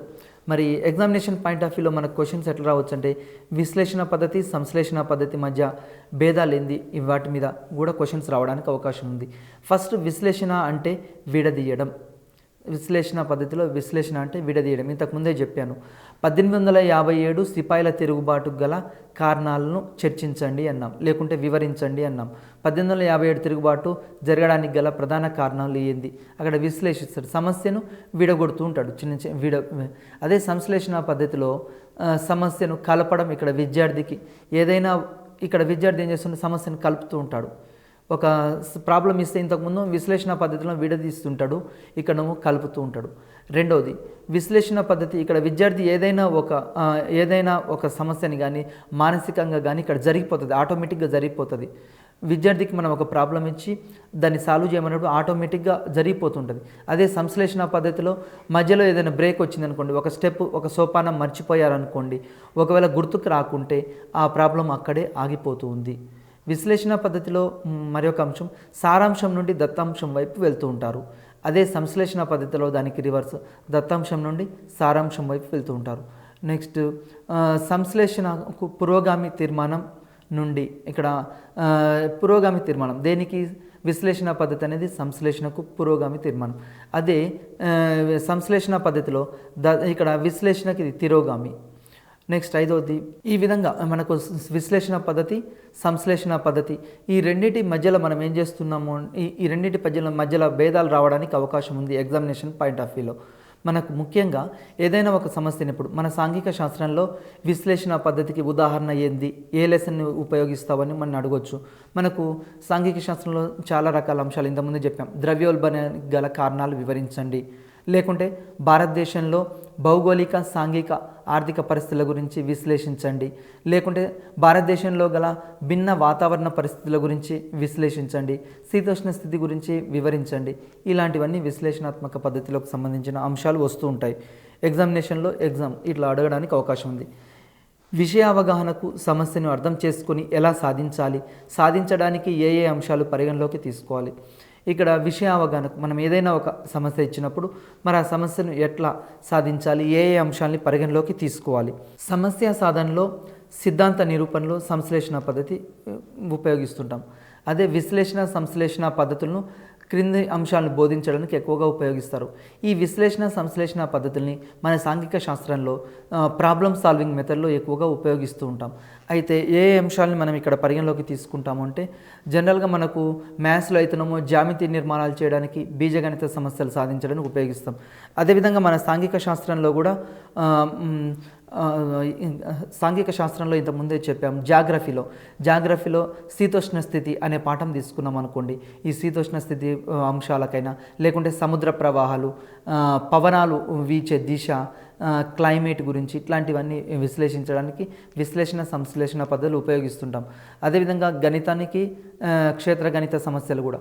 ఎందుకు ఇక్కడ మ్యాథ్స్ని కూడా తీసుకోవడం జరిగింది అంటే ఎడ్జిటీలో social method plus science, maths ఈ మూడింటి యొక్క పోల్చుకుంటూ మనం చదువుతూ ఉండాలి. మనం ఈ మూడింటిని పోల్చుకుంటూ మన యొక్క చదువుతుండాలి. అదేవిధంగా మ్యాథ్స్కి సంబంధించినవి ఇంకా ఏకమార్గ పద్ధతి ద్వారా కూడా మనం నిత్య జీవితంలో సమస్యలు సాధిస్తుంటాం. ఫర్ ఎగ్జాంపుల్ ఒక పెన్ను ధర 5 రూపాయలు అయినా 10 పెన్నుల ధర ఎంత అవుతుంది, ఈ విధంగా మనం వివిధ రకాలు, అది మ్యాథమెటిక్స్లో. అదే సోషల్లో కూడా మనం ఏం చేస్తుంటాము, ఇక్కడ భారతదేశానికి సంబంధించిన పార్లమెంటరీ తరహా ప్రభుత్వాన్ని ఎందుకు ఎన్నుకున్నాం, లేకుంటే పెట్టుబడిదారీ ప్రభుత్వము, సామ్యవాద ప్రభుత్వాలు ఉన్నాయి. మరి మా భారతదేశం మిశ్రమ ఆర్థిక వ్యవస్థను ఎన్నుకోవడానికి గల కారణాలను విశ్లేషించండి. ఈ విధంగా ఇక్కడ ఇలాంటి అంశాలను కూడా మనం తీసుకోవచ్చు. మ్యాథమెటిక్స్లో లాభ నష్టాలు, ఈ ఈ విధంగా తీసుకొని తరగతి గదిలో విశ్లేషించడానికి అవకాశం ఉంది. మరి సాంఘిక శాస్త్రంలో జాగ్రఫికల్ కండిషన్స్, భారతదేశంలో ఉన్న వనరుల గురించి, ఫర్ ఎగ్జాంపుల్ సాంప్రదాయేతర ఇంధన వనరులు, సాంప్రదాయ వనరులు, విద్యుత్ ఉత్పత్తి ఉంది, మనకు థర్మల్ పవర్ శక్తి ఉంది, జల విద్యుత్ శక్తి ఉంది. మరి భారతదేశంలో జల విద్యుత్కి అవకాశాలను చర్చించండి. లేకుంటే సాంప్రదాయేతర ఇంధన వనరులు, ఇక్కడ సూర్యరశ్మి ద్వారా విద్యుత్తును ఉత్పత్తి చేయడం, సోలార్ సిస్టమ్ అంటాం. దీని ద్వారా ఎక్కువ మొత్తంలో ఎందుకు భారతదేశం ఈరోజు పవర్ని ఉత్పత్తి చేయలేకపోతుంది, మరి వాటిని వినియోగించుకోవచ్చా, ఇలాంటివి కూడా సాంఘిక శాస్త్రంలో విశ్లేషణ సంశ్లేషణ పద్ధతి ద్వారా విద్యార్థులకి మనం చెప్పొచ్చు. అదేవిధంగా మనం బోధనా పద్ధతుల్ని 2 రకాలుగా చెప్పడం జరిగింది. ఒకటి ఉపాధ్యాయ కేంద్రీకృత బోధనా పద్ధతులు, రెండోది విద్యార్థి కేంద్రీకృత బోధనా పద్ధతులు లేదా శిశు కేంద్రీకృత బోధనా పద్ధతులు అని చెప్తాం. ఈ 2 రకాల బోధనా పద్ధతుల గురించి చర్చించేటప్పుడు ఇక్కడ ముఖ్యంగా మనం ఏం చేస్తున్నాము అంటే ఎగ్జామినేషన్ పాయింట్ ఆఫ్ వ్యూలో మనం ఇంతకుముందు ఉపాధ్యాయ కేంద్రీకృత బోధనా పద్ధతుల మీద ఎక్కువ కాన్సన్ట్రేషన్ చేసేవాళ్ళం. ఎప్పుడు అంటే NCF 2005 రాకముందు, national curriculum framework, 1986 new education policy, ఇవి రాకముందు ఎక్కువగా ఉపాధ్యాయ కేంద్రీకృత పద్ధతిలో మనం బోధన చేసేవాళ్ళం. కానీ ఆధునిక కాలంలో మన యొక్క విద్యా విధానంలో మార్పులు వస్తున్నాయి. 1986 న్యూ ఎడ్యుకేషన్ పాలసీ, అదేవిధంగా మనకు 2005లో NCF 2005 అన్నాం, national curriculum framework 2005, SCF state curriculum framework 2011, అదేవిధంగా మనము RT act, right to education act, వీటి ప్రకారం బోధనా పద్ధతుల్లో చాలా రకాల మార్పులు వస్తున్నాయి. ఈరోజు ప్రజెంట్ మన యొక్క బోధనా పద్ధతులు చైల్డ్ సెంటర్ బోధనా పద్ధతులు ఉండాలి అని చెప్తున్నాం. ఎందుకంటే మనకి ఎగ్జామినేషన్ పాయింట్ ఆఫ్ వ్యూలో ఎట్లా అడుగుతాడు అంటే ప్రస్తుతం విద్యా విధానంలో ఎక్కువగా ఉపయోగించే బోధనా పద్ధతి ఏది, సాంఘిక శాస్త్రంలో అయినా సామాన్య శాస్త్రంలో అయినా గణితంలో అయినా ఎక్కువగా చైల్డ్ సెంటర్ ఎడ్యుకేషన్ సిస్టానికి మనం ప్రిఫరెన్స్ ఇస్తున్నాము. ఎందుకంటే ఉపాధ్యాయ కేంద్రీకృత కంటే విద్యార్థిని కేంద్రీకృతంగా చేసుకుంటే వాళ్ళ లోపల భిన్న రకమైన ఆలోచనలు రావడానికి, విద్యార్థుల యొక్క సంపూర్ణ సమగ్ర మూర్తిమత్వం అభివృద్ధి కావడానికి ఈ పద్ధతులు అనేవి ఉపయోగపడతాయి చైల్డ్ సెంటర్ ఎడ్యుకేషన్ సిస్టంలో. ఈ శిశు కేంద్రీకృత బోధనా పద్ధతుల్లో అన్వేషక పద్ధతి, హ్యూరిస్టిక్ మెథడ్ కూడా ఒకటి. మనకి ఎగ్జామినేషన్ పాయింట్ ఆఫ్ వ్యూలో ఎట్లా అడుగుతాడంటే హ్యూరిస్టిక్ అనే ఆంగ్ల పదము ఉంది. ఇది ఈ హ్యూరిస్టిక్ అనేది ఏ భాషా పదం అని కూడా అడగవచ్చు. మనకి ఇది ఆంగ్ల పదము, ఇది ఎక్కడి నుంచి వచ్చింది, ఏ భాష నుంచి వచ్చింది అనవచ్చు. హ్యూరిస్టికో అనే గ్రీక్ భాషా పదం నుండి వచ్చింది. హ్యూరిస్కో అనగా నేను కనుగొంటాను అని అర్థం. మనందరికీ తెలుసు ఆర్కిమెడిస్ సూత్రాన్ని కనుక్కున్నప్పుడు కూడా ఏం చేశాడు, అతడు వాటర్లో ఒక సంపులో దిగాడు. అతను ఎప్పుడైతే ఆ వాటర్ దాంట్లోకి సంపులోకి దూకాడో వెంటనే అతని బరువు ఏ మేరకు ఉందో నీళ్ళు ఆ మేరకు కోల్పోవడం జరిగింది. అక్కడ నేను కనుగొన్నాను అని చెప్పి హ్యూరిస్కో అంటే ఏంటంటే నేను కనుగొనడం. ఇది జనరల్గా ఇది గ్రీక్ భాషా పదం. ఎగ్జామినేషన్ పాయింట్ ఆఫ్ వ్యూలో ఏమిస్తుంటాడంటే ఏ భాషా పదం అని కూడా అడగొచ్చు. Option A Greek, option B Latin, option C English, option D French. అంటే ఇక్కడ హ్యూరిస్టిక్ అంటే ఏ భాషా పదం అంటే గ్రీక్ భాషా పదం. ఈ హ్యూరిస్కో అంటే నేను కనుగొంటాను అని కూడా అర్థం వస్తుంది. హ్యూరిస్టిక్ అనే మాటకు గ్రీక్ భాషలో నేను కనుగొంటాను అని అర్థం. తర్వాత ఈ హ్యూరిస్టిక్ మెథడ్కి మూల పురుషుడు ఎవరు అని కూడా ఎగ్జామ్లో క్వశ్చన్ రావచ్చు. హ్యూరిస్టిక్ పద్ధతికి మూల పురుషుడు ప్రొఫెసర్ H.E. ఆర్మ్స్ట్రాంగ్. ఇతడు ఏ దేశస్థుడు అంటే ఇంగ్లాండ్ దేశస్థుడు. చాలాసార్లు అడిగాడు ఈ క్వశ్చన్. ఏమడిగాడంటే మనకు ఈ హ్యూరిస్టిక్ మెథడ్కి మూల పురుషుడు ఎవరు అని అడుగుతాడు. అంటే ప్రొఫెసర్ ఆర్మ్స్ట్రాంగ్ అని చెప్పొచ్చు. ఇతడు ఏ దేశం అంటే ఇంగ్లాండ్ దేశం. అప్పుడప్పుడు దేశాలు కూడా మనని అడుగుతుంటాడు. విద్యార్థి ఒక అన్వేషకుడిగా మారితే ఎవరు చెప్పిన విషయాల కంటే తనకు తాను ఎక్కువ విషయాలు నేర్చుకుంటాడని చెప్పే శాస్త్రవేత్త H.E. ఆర్మ్స్ట్రాంగ్ ప్రకారం ఏమంటాడు అంటే తరగతి గదిలో మనం బోధిస్తే విద్యార్థులు ప్రేక్షక పాత్రలుగా వింటూ ఉంటారు. మరి ఇది కాదు విద్యా విధానం అంటే. విద్యా విధానం అంటే విద్యార్థి తనకు తాను స్వతహాగా నేర్చుకుంటే ఎక్కువ విషయాలు నేర్చుకోగలుగుతాడు. మనందరికీ తెలుసండి, విద్యార్థి ఏం చేస్తుంటాడంటే ఫర్ ఎగ్జాంపుల్ తరగతి గదిలో 4 గోడల మధ్య కూర్చోబెట్టి మనము ఇక్కడ మొదటి ప్రపంచ యుద్ధానికి గల కారణాలు ఏంది మనం చెప్పాము. లేకుంటే మనము భారతదేశ జాతీయోద్యమాన్ని గురించి తరగతి గదిలో చెప్పినంత మాత్రమే విద్యార్థి మెదడులోకి అది చొచ్చుకపోదు. కానీ విద్యార్థికి ప్రాక్టికల్గా ఏం చేయాలంటే వాళ్ళని ఆ విషయాల్ని వాళ్ళంతలో వాళ్ళే ఆ విషయాలు కనుగొన్నారనుకోండి, ఆటోమేటిక్గా అది ఏమవుతుందంటే ఎక్కువ కాలం గుర్తుండడానికి అవకాశం ఉంది. అందుకే మనం ఏం చెప్తున్నాం, లెర్నింగ్ బై డూయింగ్ అని చెప్తాం. చేయడం ద్వారా ఎక్కువ విషయాలు నేర్చుకోవడానికి అవకాశం ఉంది. ఫర్ ఎగ్జాంపుల్ ఒక విషయం వింటే 20% గుర్తుంటుంది, కానీ ఒక విషయం వినడం ద్వారా చేయడం ద్వారా ఎక్కువ కాలం గుర్తుండడానికి అవకాశం ఉంది. అంటే స్మృతి విస్మృతిలో ఎప్పుడైనా ఒక విషయం మనం వింటే త్వరగా మర్చిపోతాం, ఈ చెవులో విని ఈ చెవులో మర్చిపోతాం. అదే మనం ఒక విషయాన్ని మనమే కనుగొన్నామనుకోండి, అది లైఫ్ లాంగ్ గుర్తుండడానికి అవకాశం ఉంది. ఇది దాన్ని ఆధారంగా చేసుకొని ఈ మెథడ్ అనేది వచ్చింది. అదేవిధంగా ఉపాధ్యాయుని ప్రమేయం తక్కువగా ఉండాలి. ఈ అన్వేషక పద్ధతిలో ఉపాధ్యాయుని యొక్క ప్రమేయం తక్కువగా ఉండాలి. విద్యార్థులే ఇక్కడ అన్వేషకులుగా కావాలి, విద్యార్థులే వాళ్ళే ఒక శాస్త్రవేత్తలుగా కావాలి. శుద్ధ అన్వేషణ విద్యార్థులు ఉండాలి. మందాభ్యాసకులకు ఇది ఉపయోగపడదు. అంటే ఈ మెథడ్ అనేది, ఈ అన్వేషణ పద్ధతి అనేది మామూలుగా తరగతి గదిలో 3 రకాల విద్యార్థులు ఉంటారు. మామూలుగా తెలివి కల విద్యార్థులు ఉంటారు, యావరేజ్ స్టూడెంట్స్ ఉంటారు, బిలో యావరేజ్ స్టూడెంట్స్ ఉంటారు.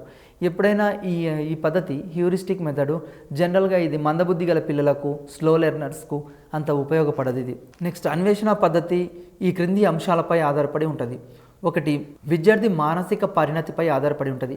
ఈ అన్వేషణ పద్ధతి జనరల్గా తరగతి గదిలో మనము ఆ విషయం కనుక్కో ఈ విషయం కనుక్కొని విద్యార్థుల మీద ఒత్తిడి చేస్తే విద్యార్థులు భయభ్రాంతులకు గురి కావడానికి కూడా అవకాశం ఉంటుంది. జనరల్గా అన్వేషక పద్ధతి అనేది విద్యార్థుల యొక్క మానసిక పరిణతిపై, వాళ్ళ యొక్క మెంటల్ మెచ్యూరిటీపై ఎక్కువగా ఆధారపడి ఉంటుంది. 2వ అంశం, నేర్చుకోవలసిన అనుభవాలు.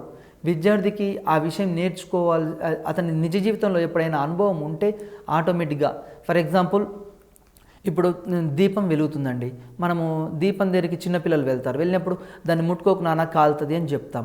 కానీ విద్యార్థి ఏం చేస్తాడు, తప్పకుండా పోయి ఆ దీపాన్ని టచ్ చేసి చూస్తాడు, కాలుతుంది. కాలిన తర్వాత ఈ దీపం ముట్టుకుంటే కాలుతుంది అని ఒక ఆలోచనకు వస్తుంది. విద్యార్థి ఎప్పుడైనా సరే నిజ జీవితంలో జరిగే అనుభవాల ద్వారా నేర్చుకోవడానికి ఎక్కువ అవకాశం ఏ పద్ధతిలో ఉంటుందంటే ఈ అన్వేషక పద్ధతిలో ఆధారపడి ఉంటుంది. అందుకోసమే నిజ జీవితంలో జరిగే సంఘటనలు వాటి ఆధారంగా నేర్చుకోవడానికి ఎక్కువగా ఈ అన్వేషక పద్ధతి అవకాశం ఇస్తుంది. ఉపాధ్యాయుని సన్నాహం. ఉపాధ్యాయుడు కూడా ఈ అన్వేషక పద్ధతిలో బోధించడానికి ఫస్ట్ తాను ప్రిపేర్ కావాలి. ఏం ప్రాజెక్టు ఇక్కడ ఏమి ఇవ్వాలి, ఏమి సమస్య ఇవ్వాలి విద్యార్థులకి, అదేవిధంగా విద్యార్థులకి సమస్య ఇచ్చినప్పుడు ఏ విధంగా సాల్వ్ చేస్తారు, దానికి కావాల్సిన టీఎల్ఎం ఏంటి, దాన్ని ఏ విధంగా విశ్లేషిస్తారు, ఇలాంటి అంశాలు అన్నీ ఉపాధ్యాయుడు కూడా ముందుగా సన్నాహమై ఉండాలి. నెక్స్ట్, లక్షణాలు. వ్యాసక్తుల ద్వారా అభ్యసనం. విద్యార్థులు జనరల్గా విద్యార్థులతోటే కొత్త విషయాలు కనుగొనడానికి అవకాశం ఉంది. ఈ అన్వేషణ పద్ధతిలో ఎట్లా ఉంటుందంటే విద్యార్థులే కొత్త విషయాలు కనుగొనడానికి అవకాశం ఎక్కువగా ఉంటుంది. అదేవిధంగా నిర్దేశిత ప్రత్యక్ష అనుభవాలు ఉంటాయి. అంటే విద్యార్థి తన నిజ జీవితంలో జరిగే ప్రత్యక్షంగా ఏం జరుగుతుంది వాటి ద్వారా మాత్రమే ఇక్కడ నేర్చుకోవడానికి అన్వేషక పద్ధతి ఛాన్స్ ఇస్తుంది. ఈ అన్వేషక పద్ధతి ఎట్లా ఉంటుంది అంటే విద్యార్థి నిజ జీవితంలో జరిగే సంఘటనలకు ఎక్కువ ప్రాముఖ్యత ఇస్తుంది. ఫర్ ఎగ్జాంపుల్ నిజ జీవితంలో సాంఘిక శాస్త్రానికి సంబంధించి చూద్దాం. సాంఘిక శాస్త్రంలో శీతోష్ణ స్థితి, ఆసియా ఖండం యొక్క శీతోష్ణ స్థితి ఏంది, ఆఫ్రికా ఖండం యొక్క శీతోష్ణ స్థితి ఇది, అదేవిధంగా భారతదేశంలో దక్షిణ భారతదేశం యొక్క శీతోష్ణ స్థితి, ఉత్తర భారతదేశం యొక్క శీతోష్ణ స్థితి, అతడికి నిజ జీవితంలో కలిగే అనుభవాలు, ప్రత్యక్ష అనుభవాల ద్వారా అసలు శీతోష్ణ మండలాలు ఎట్లా ఉంటాయి, తర్వాత వేసవి కాలం అంటే ఏంది, చలికాలం అంటే ఏంది, ఎప్పుడు ఋతుపవనాలు వస్తాయి, ఇలాంటి అంశాలు ఈ అన్వేషక పద్ధతి ద్వారా విద్యార్థి కొన్ని నిజ జీవితంలో కొన్ని సంఘటనలు చూస్తుంటాడు. వాటి ద్వారా కొత్త విషయాలు కనుగొనడానికి కూడా అవకాశం ఉంది. అదేవిధంగా మూర్త అనుభవాల నుంచి అమూర్త ఆలోచనలకు కూడా ఇది అవకాశం కల్పిస్తుంది. ఈ అన్వేషక పద్ధతి మూర్త విషయాల నుంచి అంటే తెలిసిన విషయాల నుంచి తెలియని విషయాల వైపు పయనింపజేయడానికి అవకాశం ఉంది. ఇప్పుడు సాంఘిక శాస్త్రం ఉంది. సాంఘిక శాస్త్రంలో విద్యార్థికి ఏం చేయాలి అంటే ఒకేసారి చార్మినార్ గురించి, చార్మినార్ ఎవరి కాలంలో కట్టారు, చార్మినార్ గురించి వివరించండి అంటే తెలియదు. ఫస్ట్ విద్యార్థికి ఏం చేయాలి, చార్మినార్ గురించి చెప్పే ముందు మన ఊరిలో మన గ్రామంలో ఉన్న ఆలయాల గురించి, మన గ్రామంలో ఉన్న చెరువుల గురించి, వీటి గురించి వాళ్ళకి తెలిసిన విషయాల నుంచి, మూర్త విషయాల నుంచి తెలియని విషయాల వైపు వాళ్ళని ఆలోచించే విధంగా చేయాలి. నోన్ టు అన్నోన్ విధంగా చేయాలి. నెక్స్ట్, ఈ అన్వేషక పద్ధతిలో పరిశీలన, ప్రయోగము, శోధన కేంద్రంగా అభ్యసన జరుగుతుంది. ఈ హ్యూరిస్టిక్ మెథడ్లో ప్రధానంగా విద్యార్థులు పరిశీలిస్తూ ఉంటారు, ప్రయోగాలు చేస్తుంటారు, శోధిస్తుంటారు. దాని ద్వారా అభ్యసన జరుగుతుంది. ఫర్ ఎగ్జాంపుల్ గ్రామంలో మనం ఒక ఎగ్జాంపుల్ ఇవ్వచ్చు. ఏమి ఇవ్వచ్చు అంటే మీ గ్రామంలో గ్రామ పంచాయతీ యొక్క విధులను పేర్కొనండి అని విద్యార్థులకు క్వశ్చన్ ఇచ్చామనుకోండి, లేకుంటే గ్రామ పంచాయతీ విధుల గురించి రాసుకొని రండి, లేకుంటే మీ గ్రామంలో ఉన్న అంగన్వాడీ సెంటర్ను పరిశీలించండి, అంగన్వాడీ సెంటర్ ఏమేమి కార్యక్రమాలు రూపొందిస్తుంది, తర్వాత లేకుంటే విద్యా సంస్థలు ఉన్నాయి, కళాశాలలు ఉన్నాయి, ఈ విధంగా విద్యార్థులు ఏం చేస్తారు, పరిశీలించడం ద్వారా, ప్రయోగాలు చేయడం ద్వారా ఎక్కువ నేర్చుకోవడానికి అవకాశం ఉంది. నెక్స్ట్ అదేవిధంగా తెలిసిన అంశాల నుంచి తెలియని అంశాలు కనుక్కోవడానికి కూడా హ్యూరిస్టిక్ మెథడ్లో అవకాశం ఉంటుంది. ఈ అన్వేషక పద్ధతిలో ప్రధానంగా తెలిసిన అంశాల నుంచి తెలియని విషయాలు కనుక్కుంటూ ఉంటాడు. ఎగ్జామినేషన్లో వెరీ వెరీ ఇంపార్టెంట్. ఎట్లా అడుగుతాడంటే ఏ పద్ధతిలో తెలిసిన అంశాల నుంచి తెలియని అంశాలు కనుక్కోవడం జరుగుతుంది అంటాడు అన్వేషక పద్ధతిలో. అదేవిధంగా స్వయం ఆలోచన, స్వయం అధ్యయనకు ఇది ఇమిడి ఉంటుంది. ఈ అన్వేషక పద్ధతి యొక్క ముఖ్య ఉద్దేశం ఏంటంటే విద్యార్థులు క్లాస్ రూమ్లో తరగతి గదిలో ఎంతసేపటికి ఉపాధ్యాయుడు చెప్తుంటే కూర్చొని వినడము, ఒక శ్రోతలుగా లేకుంటే ఒక కంప్యూటర్ బొమ్మల్లాగా అట్లా ఉండకూడదు. తరగతి గది వాతావరణం ఎలా ఉండాలి అంటే విద్యార్థులు స్వయంగా ఆలోచించాలి, తర్వాత విశ్లేషించగలగాలి, తరగతి గదిలో చర్చల్లో పాల్గొనాలి. ఆ చర్చల్లో పాల్గొని వ్యక్తిగతంగా జట్టు పరంగా రెండు రకాలుగా వ్యక్తిగత కృత్యాలు, జట్టు కృత్యాలు, ఈ రెండింటి ఆధారంగా విద్యార్థి స్వయం అభ్యసనానికి, స్వయంగా ఆలోచించడానికి అవకాశం కల్పించాలి. ఇది దీంట్లో ఉన్న పద్ధతి. నెక్స్ట్ అదేవిధంగా అభ్యసనంలో విద్యార్థి పాత్ర చురుకైనది. విద్యార్థి ఈ అన్వేషక పద్ధతిలో చురుగ్గా ఉంటాడు. ఉపాధ్యాయుని పాత్ర ఎట్లా ఉంటుంది అంటే నిష్క్రియాత్మకంగా ఉంటుంది. ఎగ్జామినేషన్ పాయింట్ ఆఫ్ వ్యూలో ఎట్లా అడుగుతాడు అంటే అన్వేషక పద్ధతిలో విద్యార్థి యొక్క పాత్ర ఆప్షన్ ఏ నిష్క్రియాత్మకం, ఆప్షన్ బి చురుకైంది, ఆప్షన్ సి మధ్యస్థంగా ఉంటాడు, ఆప్షన్ డి పైదేది కాదు అని ఇస్తాడు. ఇక్కడ అన్వేషక పద్ధతిలో విద్యార్థి యొక్క పాత్ర ఏంటంటే చురుకైనది, ఉపాధ్యాయుని యొక్క పాత్ర ఇక్కడ నిష్క్రియాత్మకంగా ఉంటుంది. ఇప్పుడు ప్రస్తుతం కూడా మనము తరగతి గదిలో బోధన ఎట్లా ఉంది అంటే ప్రస్తుత విద్యా విధానంలో మనం ఇప్పుడు మీరు రేపు కాబోయే టీచర్లు, రేపు టీచర్ ప్రొఫెషన్కి వచ్చినాక కూడా ఎట్లా ఉంటుంది అంటే మనము అన్వేషక పద్ధతి ఆధారంగానే అంటే తరగతి గదిలో విద్యార్థి యొక్క పార్టిసిపేషన్ ఎక్కువ ఉండాలి, ఉపాధ్యాయుని యొక్క పార్టిసిపేషన్ తక్కువ ఉండాలి. ఉపాధ్యాయుడు తరగతి గదిలో విద్యార్థులకు ఇక్కడ భాగస్వామ్యం చేస్తూ వాళ్ళ యొక్క ఆలోచనలకు వాళ్ళని ఆలోచించడానికి, అన్వేషించడానికి, విశ్లేషించడానికి, వర్గీకరించడానికి, పోల్చడానికి ఎక్కువ అవకాశం కల్పించాలి. కానీ విద్యానుభవాలు కలిగించడంలో ఉపాధ్యాయుని పాత్ర చురుకైనది. అభ్యసనంలోనేమో ఎవరి పాత్ర ఎక్కువ, విద్యార్థుల పాత్ర ఎక్కువ. కానీ విద్యా అనుభవాలు కలిగించడంలో పాత్ర ఎవరిది అంటే ఉపాధ్యాయుని పాత్ర ఎక్కువగా ఉంటుంది. అన్వేషణ పద్ధతిలోని సోపానాలు. 1. బోధించాల్సిన అంశాలను సమస్యల రూపంలోకి మార్చడం. ఫస్ట్ అయితే ఏదైతే మనం బోధించదలుచుకున్నామో ఆ అంశాలని సమస్య రూపంలోకి మార్చాలి. ఫర్ ఎగ్జాంపుల్ ఇక్కడ అన్వేషక పద్ధతి గురించి మనం చెప్తున్నాం. ఈ అన్వేషక పద్ధతిలో ఏమిస్తామంటే కాకతీయుల కాలంలో కట్టిన దేవాలయాలను గురించి, ఆ శైలి గురించి, దేవాలయాల్లో ఉన్న లిపి గురించి, లేకుంటే కాకతీయ కాలం నాటి తెలుగు భాష వైభవం గురించి వివరించండి, లేకుంటే ఆ కాలంలో ఉన్న కవుల గురించి వివరించండి. ఇక్కడ బోధించాల్సిన అంశను ఒక ప్రశ్న రూపంలో మార్చిస్తున్నాం. ఈ విధంగా మార్చివ్వాలి. తర్వాత సూచనా పత్రాలు తయారు చేయాలి. మరి విద్యార్థులకి ఏం చేయాలి, మరి ఆ సమస్యలు ఫస్ట్ కాకతీయుల కాలం గురించి తెలుసుకోవాలి అంటే వాళ్ళకి ఏ బుక్స్ చదవాలి, రిఫర్ చేయాలి. తర్వాత ఎక్కడ లభిస్తుంది, రిఫర్ చేయాలి. ఏ ప్రాంతాన్ని సందర్శించాలి, క్షేత్ర పర్యటన ద్వారానా, ఏ విధంగా, తర్వాత ఏ విధంగా కనుక్కోవాలి. దానికి కొన్ని సూచన పత్రాలు తయారు చేసి మనం ఇవ్వాలి, ఉపాధ్యాయులే తయారు చేసి ఇవ్వాలి. ఇక్కడ వెరీ వెరీ ఇంపార్టెంట్ ఏంటంటే సూచనా పత్రాలు తయారు చేసేది ఉపాధ్యాయుడు, వాటిని అమలు పరిచేది మాత్రం మళ్ళీ విద్యార్థి మాత్రమే ఉంటాడు. నెక్స్ట్ అదేవిధంగా సూచనల ఆధారంగా ప్రయోగాలు చేయడం. మరి విద్యార్థి ఏం చేస్తాడు, మనము కాకతీయ కాలం నాటి చెరువుల గురించి రాసుకొని రండి అన్నాడు అనుకోండి. ఆ చెరువుల గురించి రాసుకొని రమ్మన్నప్పుడు ఇక్కడ ఆ ప్రదేశాన్ని సందర్శిస్తూ ఉంటాడు. ఇక్కడ ఫర్ ఎగ్జాంపుల్ అదేవిధంగా సైన్స్లో కూడా మనం వివిధ రకాల ప్రయోగాలకు సంబంధించి ఇస్తుంటాం. గుండె ఉందనుకోండి, గుండె నిమిషానికి ఎన్నిసార్లు కొట్టుకుంటుంది, మానవుల్లో ఎన్నిసార్లు, జంతువుల్లో ఎన్నిసార్లు, లేకుంటే వివిధ రకాల మొక్కల గురించి పరిశీలించడం, ఇలాంటివన్నీ ప్రయోగాలు చేయడము. మొక్కలు ఏ విధంగా ఆహారాన్ని తయారు చేసుకుంటాయి, ఆకుల ద్వారానా, వేర్ల ద్వారా, కాండం ద్వారానా, ఇక్కడ పత్రహరితం దేంట్లో భాగంగా ఉంది, ఇట్లాంటి చిన్న చిన్న ప్రయోగాలు. అదేవిధంగా సాంఘిక శాస్త్రానికి కూడా ప్రయోగాలు. ఫర్ ఎగ్జాంపుల్ చంద్రగ్రహణం ఏర్పడము, సూర్యగ్రహణం ఏర్పడము ప్రయోగపూర్వకంగా కూడా విద్యార్థికి తరగతి గదిలో చూపించవచ్చు. ఇది అన్వేషక పద్ధతిలో తెలుస్తుంది. మనం తెలుసు గ్రహణాలకు సంబంధించి మనం సూర్యగ్రహణాన్ని, చంద్రగ్రహణాన్ని విద్యార్థులకి ప్రయోగ రూపకంలో వాళ్ళు పరిశీలించి ఇది చంద్రగ్రహణము, ఇది సూర్యగ్రహణము విద్యార్థి ప్రయోగపూర్వకంగా నేర్చుకోవడానికి అవకాశం ఉంటుంది. అదేవిధంగా ప్రయోగ ఫలితాలను రికార్డు చేసి ఉపాధ్యాయులతో సంప్రదించి తిరిగి ప్రయోగాలు చేయాలి. తరగతి గదిలో మనము సూర్యగ్రహణం ఏ విధంగా ఏర్పడుతుంది దాన్ని ప్రయోగపూర్వకంగా చూపించండి అన్నప్పుడు విద్యార్థి ఏం చేస్తాడు, సూర్యునికి భూమికి మధ్యలో చంద్రుడు అడ్డు వచ్చినప్పుడు ఇక్కడ ఏమవుతుంది, ఏమి ఏర్పడుతుంది? అప్పుడు భూమి కనిపిస్తుందా? కనిపించదు కాబట్టి సూర్యగ్రహణం ఏర్పడుతుంది. దీని ఫలితాలను ఇక్కడ తరగతి గదిలో వాటికి సంబంధించిన అంశాలు ఇక్కడ ఏం చేయాలి? రికార్డు చేయాలి. అదేవిధంగా భూభ్రమణం అంటేంది, భూ పరిభ్రమణం అంటేంది, ఇవన్నీ తరగతి గదిలో ఇద్దరు ముగ్గురు విద్యార్థులను కూర్చోబెట్టి మనం చుట్టూగా వాళ్ళతోటి సూర్యుడు ఒకళ్ళు, చంద్రుడు ఒకళ్ళు, తర్వాత భూమి, మిగతా గ్రహాలు, వీటన్నిటి ద్వారా విద్యార్థులను ఏం చేయొచ్చు? ప్రయోగం చేసి ప్రయోగపూర్వకంగా కూడా తరగతి గదిలో బోధించడానికి అవకాశం ఉంది. ఎక్కువగా మన సాంఘిక శాస్త్రంలో సూర్యగ్రహణము, చంద్రగ్రహణము, భూభ్రమణము, భూ పరిభ్రమణం ఇలాంటి అంశాలని ఈ పద్ధతిలో మనం చెప్పొచ్చు. అదేవిధంగా హ్యూరిస్టిక్ అనే పదము హ్యూరిస్టికో అనే మాట నుంచి ఉత్పన్నమైంది మనం చెప్పాము. దీని అర్థం విద్యార్థి సాధ్యమైనంత వరకు అన్వేషకుడిగా రూపొందడం. విద్యార్థి ఎక్కువ కాలం ఇక్కడ ఏం చేయాలి? అన్వేషకుడిగా ఉండాలి, కొత్త విషయాలు కనుక్కోవడానికి. విద్యార్థి తనకు తానే పరిశీలించి తర్కించడం, ఆలోచించడం వంటి స్వయంగా నిర్ణయాలు తీసుకోవాలి. విద్యార్థి ఏం చేయాలి అంటే స్వయంగా ఆలోచించడానికి అవకాశం కల్పించాలి, తర్వాత విశ్లేషించడానికి అవకాశం కల్పించాలి. మనం తరగతి గదిలో ఎంతసేపటికి విద్యార్థుల్ని నీకు ఆ విషయం రాదు, ఈ విషయం రాదు, నువ్వు వేస్ట్ అనొద్దు.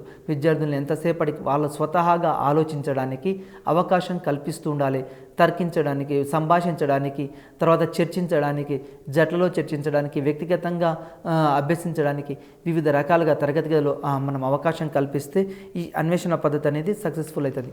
తర్వాత అన్వేషణ పద్ధతిని ఉపయోగించే సందర్భాలు, మరి ఏ సందర్భాల్లో ఉపయోగిస్తాం? విద్యార్థిలో పరిశీలన, శోధించే గుణాలు పెంపొందించడానికి ఇది ఉపయోగిస్తాం. అన్వేషణ పద్ధతి యొక్క ముఖ్య ఉద్దేశం ఏంటంటే విద్యార్థి అబ్జర్వ్ చేయాలి. తరగతి గదిలో వివిధ రకాల విషయాల్ని పరిశీలించి తానే స్వతహాగా కనుక్కున్నాడు అనుకుంటే విద్యార్థికి ఆ సబ్జెక్టు పట్ల ఎక్కువ మక్కువ వస్తుంది, ఇంట్రెస్ట్ వస్తుంది. విద్యార్థి నేను ఈరోజు కనుక్కున్నాను, ఎట్లా భూభ్రమణం ఎట్లా ఏర్పడుతుంది, భూ పరిభ్రమణం అంటే ఏంది, తర్వాత ఋతువులు ఏ విధంగా వస్తున్నాయి, ఇవన్నీ విద్యార్థి ఏం చేస్తాడు? పరిశీలన ద్వారా, పరిశోధించడం ద్వారా కనుక్కోవడానికి అవకాశం ఉంది. విద్యార్థుల్లో ఉన్న అంతర్గత సామర్థ్యాలని అభివృద్ధిపరచడానికి కూడా ఈ అన్వేషణ పద్ధతి ఉపయోగిస్తాం. విద్యార్థుల్లో మనకు తెలియకుండానే చాలా రకాల సామర్థ్యాలు ఉంటాయి. ఒక విద్యార్థికి చదువు రాకపోవచ్చు కానీ ఆటల్లో ఫస్ట్ ఉండొచ్చు, మరొక విద్యార్థికి ఆటలు రాకపోవచ్చు కానీ చదువుల్లో ఫస్ట్ ఉంటాడు, మరొక విద్యార్థి సంగీతంలో, మరొక విద్యార్థి నృత్యంలో, మరొక విద్యార్థి పాటలు పాడడంలో.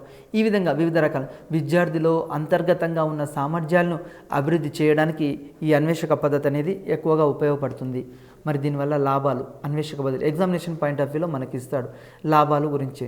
లాభాలు ఏంటంటే విద్యార్థుల్లో స్వీయ క్రియాశీలతకు, స్వీయ అభ్యసనానికి దోహదం చేస్తుంది. ఈ అన్వేషక పద్ధతి దేనికి దోహదం చేస్తుందంటే విద్యార్థుల్లో స్వతహాగా వాళ్ళకు వాళ్ళే అన్వేషించడానికి, వాళ్ళకు వాళ్ళే స్వతహాగా నేర్చుకోవడానికి అవకాశం ఎక్కువ ఉంటుంది. ఇంతకుముందులో ఎట్లా అంటే విద్యార్థులు మనం ఏం చేసాము? మీరు చదువుకోండి, నేను కూర్చుంటాను అంటే విద్యార్థి చదవడు, మళ్ళీ బట్టి పట్టడం అలవాటైంది. అట్లా కాకుండా ఈ అన్వేషక పద్ధతిలో ఏమవుతుంది అంటే విద్యార్థి స్వతహాగా నేర్చుకుంటాడు కాబట్టి అభ్యసించడానికి అవకాశం ఎక్కువ ఉంటుంది. విద్యార్థి ఒక జ్ఞాన నిర్మాతగా కూడా, తర్వాత జ్ఞాన నిర్మాణం జరగడానికి కూడా అవకాశం ఏర్పడుతుంది. ఇక్కడ అన్వేషక పద్ధతి ద్వారా విద్యార్థిలో స్వతహాగా కనుక్కుంటాడు కాబట్టి విషయాన్ని, జ్ఞాన నిర్మాణం జరుగుతుంది. విద్యార్థి ఆ విషయాన్ని మర్చిపోడు, హ్యూరిస్టిక్ మెథడ్ ద్వారా నేర్చుకునే విషయాన్ని మర్చిపోడు. ఇది మనోవిజ్ఞాన రీత్యా ఈ పద్ధతి ఉత్తమమైనది. చాలామంది మనోవిజ్ఞాన శాస్త్రవేత్తల ప్రకారం హ్యూరిస్టిక్ పద్ధతి అనేది చాలా ఉత్తమమైంది. ఎందుకంటే విద్యార్థి క్రియాత్మకంగా, సృజనాత్మకంగా, నిర్మాణాత్మక ధోరణులు పూర్తిగా వినియోగించుకుంటూ ఉంటాడు. ఈ విధంగా అన్ని పద్ధతులు వినియోగించుకోవడానికి కూడా ఇక్కడ అవకాశం ఏర్పడుతుంది. అదేవిధంగా శోధించిన క్షేత్రంలో లోతైన జ్ఞానము, అనుభవం గడిస్తాడు. అతడు ఏదైతే నేర్చుకుంటున్నాడో, ఫర్ ఎగ్జాంపుల్ భారతదేశంలో ధరలు పెరగడానికి గల కారణాలు ఏంది, అప్పుడు లోతైన జ్ఞానం ఏర్పడి ఎందుకు ధరలు పెరుగుతున్నాయి, అతడు అనుభవాలు అన్నీ కూడా గడిస్తుంటాడు. నిత్య జీవితంలో వివిధ రకాల వస్తువుల ధరలు పరిశీలిస్తాడు. దీని ద్వారా విద్యార్థికి అనుభవం వస్తుంది. అభ్యసనంలో జ్ఞాపక శక్తికి ప్రాధాన్యత లేదు. ఈ హ్యూరిస్టిక్ మెథడ్లో జ్ఞాపక శక్తికి ప్రాధాన్యత లేదు. దేనికి ప్రాధాన్యత ఉంది? విద్యార్థి స్వీయ అభ్యసనానికి ఎక్కువ ప్రాధాన్యత ఉంది. ఈ పద్ధతిలో విద్యార్థి జ్ఞాపక శక్తి ప్రాధాన్యత లేదు కాబట్టి ఇది విద్యార్థులకు అనుకూలమైన పద్ధతి. ఏ స్థాయిలో తరగతికైనా అన్వేషణ పద్ధతి పాటించవచ్చు. ఫర్ ఎగ్జాంపుల్ ఈ అన్వేషక పద్ధతి అనేది ఫస్ట్ క్లాస్ వాళ్ళకా, సెకండా, థర్డా, ఫిఫ్తా, 10th అంటే అన్ని క్లాసుల వాళ్ళకు తగ్గట్లు మనం ఇక్కడ అన్వేషణ పద్ధతిని ఉపయోగించవచ్చు. అదేవిధంగా విద్యార్థులకు శాస్త్రీయ పద్ధతిలో ఈ అన్వేషక పద్ధతి అనేది శిక్షణ ఇస్తుంది. విద్యార్థి ఏ విషయమైనా సరే ఇక్కడ చేసి నేర్చుకుంటాడు కాబట్టి, చూస్తాడు కాబట్టి, ప్రయోగాలు చేస్తూ ఉంటాడు కాబట్టి విద్యార్థి శాస్త్రీయ ఆలోచనలు, శాస్త్రీయ వైఖరులు డెవలప్ కావడానికి అవకాశం ఉంది. విద్యార్థులు శాస్త్రీయ వైఖరులు డెవలప్ కావడానికి, శాస్త్రీయ ఆలోచనలకు, ఏ విషయమైన మూఢనమ్మకాలు ఇట్లాంటివన్నీ దూరంగా పెడతాడు. ఈ అన్వేషక పద్ధతి ద్వారా కనుక్కుంటాడు కాబట్టి మూఢనమ్మకాలకు తావుండదు. విద్యార్థులు శాస్త్రీయ వైఖరులు, శాస్త్రీయ దృక్పథం పెంపొందడానికి అవకాశం ఉంది. నెక్స్ట్ విద్యార్థిలో ఆత్మస్థైర్యం పెంపొందుతుంది, సెల్ఫ్ కాన్ఫిడెన్స్ డెవలప్ అవుతుంది. ఈ అన్వేషక పద్ధతి ద్వారా ఇంతకుముందు ఆగమన, నిగమన ఇట్లాంటి పద్ధతులు అయినా విద్యార్థి సెల్ఫ్ కాన్ఫిడెన్స్ డెవలప్ కాదు. కానీ ఈ అన్వేషక పద్ధతులు ఏమవుతుంది, విద్యార్థి నేనే స్వతహా కనుక్కున్నాను కాబట్టి ఈ ఎక్కువ కాలం గుర్తుంచుకోవడానికి, సెల్ఫ్ కాన్ఫిడెన్స్ ఏర్పడడానికి. ఫర్ ఎగ్జాంపుల్ ఈరోజు ఒక మెట్టు ఎక్కాను, రేపు 2 మెట్లు ఎక్కగలుగుతాను. తర్వాత మీరు కూడా ఈ రోజుకి 5 గంటలు చదువుతున్నాను, లేకుంటే 10 గంటలు చదువుతున్నాను, 15 గంటలు చదువుతున్నాను. చదవడం ద్వారా మీ లోపల ఆత్మస్థైర్యం ఏమైంది, సెల్ఫ్ కాన్ఫిడెన్స్ డెవలప్ అయ్యి ఖచ్చితంగా ఉద్యోగం సంపాదిస్తాను, జాబ్ సంపాదిస్తాను, నమ్మకం ఏర్పడుతుంది. అదేవిధంగా విద్యార్థులకు కూడా ఇక్కడ ఈ పద్ధతి ఆ విధంగా డెవలప్ కావడానికి అవకాశం ఉంది. శాస్త్రీయ వైఖరులు, ఆలోచన శక్తి, సృజనాత్మకత, నైపుణ్యాలు అభివృద్ధి చెందడానికి అవకాశం ఉంది. ఈ పద్ధతి ద్వారా విద్యార్థుల్లో శాస్త్రీయ జ్ఞానం, వాళ్ళే శాస్త్రవేత్తలు అవుతారు. శాస్త్రీయ ఆలోచనలు, సృజనాత్మకతకు, నైపుణ్యాలు అభివృద్ధి చెందడానికి అవకాశం ఉంది. అదేవిధంగా కష్టపడి పనిచేయడం అభివృద్ధి చెందుతుంది. విద్యార్థులకి డిగ్నిటీ ఆఫ్ లేబర్ గురించి తెలుస్తుంది. మనకు ఈ వృత్తి తక్కువ, ఆ వృత్తి ఎక్కువ అని భేదభావం లేకుండా అన్ని వృత్తులు సమాజంలో సమానం కాబట్టి కష్టపడి పనిచేయడానికి ఎక్కువగా అవకాశం ఉంటుంది. నెక్స్ట్ అదేవిధంగా పని మీద గౌరవం పెరగడానికి కూడా ఇది అవకాశం ఉంది. పని మీద గౌరవం అంటే dignity of labour. For example సమాజంలో కూలి పని చేసే వాళ్ళైనా, లేకుంటే కలెక్టర్ అయినా, లేకుంటే రాష్ట్రపతి అయినా అందరూ సమానమే, అందరూ ఈక్వలే, ఏ పనైనా గొప్పదే. విద్యార్థులకి డిగ్నిటీ ఆఫ్ లేబర్ డెవలప్ కావడానికి ఈ అన్వేషణ పద్ధతి అనేది ఎక్కువగా ఉపయోగపడుతుంది. అదేవిధంగా ఆచరణ ద్వారా అభ్యసన జరుగుతుంది. అంటే ఇక్కడ లెర్నింగ్ బై డూయింగ్ ద్వారా విద్యార్థి అతనే కనుక్కుంటాడు కాబట్టి ఎక్కువ విషయాలు గుర్తుంచుకోవడానికి అవకాశం ఉంది. అదేవిధంగా సరి అయిన భావనలు ఏర్పడతాయి, విద్యార్థుల్లో సరి అయిన దృక్పథాలు ఏర్పడతాయి, సరి అయిన ఆలోచనలు ఏర్పడతాయి. విద్యార్థిలో నిజ జీవిత సమస్యలను సమర్థవంతంగా ఎదుర్కోవడానికి అన్వేషక పద్ధతి ఉపయోగపడుతుంది. విద్యార్థి డైలీ లైఫ్లో కొన్ని సమస్యలు ఎదురైతే ఈరోజు చాలామంది విద్యార్థులు ఆత్మహత్యలు చేసుకుంటున్నారు, సూసైడ్ చేసుకుంటున్నారు. దానికి కారణం ఏంది, వాళ్ళ లోపల సెల్ఫ్ కాన్ఫిడెన్స్ లేకపోవడం. కానీ ఈ అన్వేషక పద్ధతి ద్వారా విద్యార్థులు ఏమవుతాయంటే నిజ జీవితంలో వాళ్ళకి ఏమైనా సమస్యలు ఎదురైతే ఆ సమస్యలు పరిష్కరించుకోవడానికి అవకాశం ఉంది. అదేవిధంగా సాంఘిక శాస్త్రం కూడా, ఈ మన సోషల్ స్టడీస్ కూడా విద్యార్థుల్లో ఆత్మస్థైర్యాన్ని, సెల్ఫ్ కాన్ఫిడెన్స్ని డెవలప్ చేయడానికి ఎక్కువగా అవకాశం ఉంది. ఎందుకంటే సాంఘిక శాస్త్రం ద్వారా విద్యార్థులు ఏం చేస్తారు, భారతదేశం యొక్క ప్రధానమంత్రి అధికారాల విధులు తెలిసినప్పుడు అతడికి నిజ జీవితంలో ఒక అమ్మాయి ఉంది, ఆమె నిజ జీవితంలో ఏదైనా ప్రాబ్లం ఫేస్ అయిందనుకుని వెంటనే మన ప్రాథమిక హక్కులేంది, విధులేంది, ప్రధానమంత్రి అధికారాలేంది, గవర్నర్ అధికారాలేంది అన్నీ తెలిసి ఉంటాయి. కాబట్టి నిజ జీవితంలో జరిగే సమస్యల్ని పరిష్కరించుకోవడానికి ఈ పద్ధతి అనేది తోడ్పడుతూ ఉంది. మరి దీనివల్ల నష్టాలు, డిమెరిట్స్, ఇది సుదీర్ఘమైన ప్రక్రియ, కాలం ఎక్కువగా తీసుకుంటుంది. ఈ అన్వేషక పద్ధతి అనేది మనం టైం వేస్ట్ కావడానికి ఎక్కువ అవకాశం ఉంది. సిలబస్ మనం అనుకున్న టైంలో కంప్లీట్ చేయలేకపోతాం. ఎందుకంటే విద్యార్థులు ప్రయోగాలు చేయాలి, క్షేత్ర పర్యటనలు చేయాలి, వీటి ద్వారా ఎక్కువ టైం వృధా అవుతుంది. అదేవిధంగా మన సాంఘిక శాస్త్రానికి సంబంధించి వివిధ రకాలు అన్వేషించడం ద్వారా, అన్వేషణ పద్ధతి ద్వారా వివిధ రకాల విషయాలు కనుక్కుంటారు. ఇది కూడా ఏమవుతుందంటే ఎక్కువ టైం వేస్ట్ కావడానికి అవకాశం ఉంది. ఫర్ ఎగ్జాంపుల్ ఇప్పుడు చార్మినార్ని సందర్శించి చార్మినార్కు అదేవిధంగా గోల్కొండ కోటకు గల భేదాలేంది, తేడాలేంది ఇట్లాంటివి పోల్చమన్నాం అనుకోండి, విద్యార్థి ఖచ్చితంగా అన్వేషక పద్ధతిలో అక్కడికి వెళ్ళి పరిశీలించాలి. ఈ విధంగా పరిశీలిస్తే ఇక్కడ టైం వేస్ట్ కావడానికి అవకాశం ఉంది. అదేవిధంగా ప్రాజెక్ట్ మెథడ్ మరి యొక్క బోధనా పద్ధతి. ఈ ప్రాజెక్ట్ మెథడ్ని ప్రకల్పన పద్ధతి అంటాం. ఈ ప్రకల్పన పద్ధతిని జాన్ డూయి ప్రతిపాదించాడు. జాన్ డూయి అనే అమెరికన్ విద్యావేత్త. ఇతడు ఏం చేశాడు అంటే వ్యవహారిక సత్తావాదం ప్రాగ్మెటిజం అని చెప్తాం.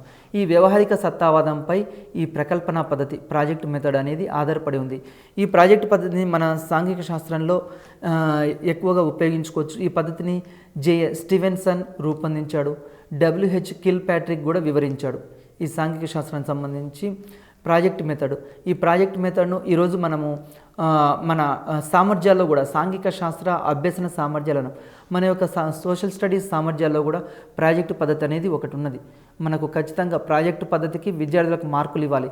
అది ఇవాల్యుయేషన్ సిస్టంలో కూడా మార్పులు వచ్చాయని చెప్పాం.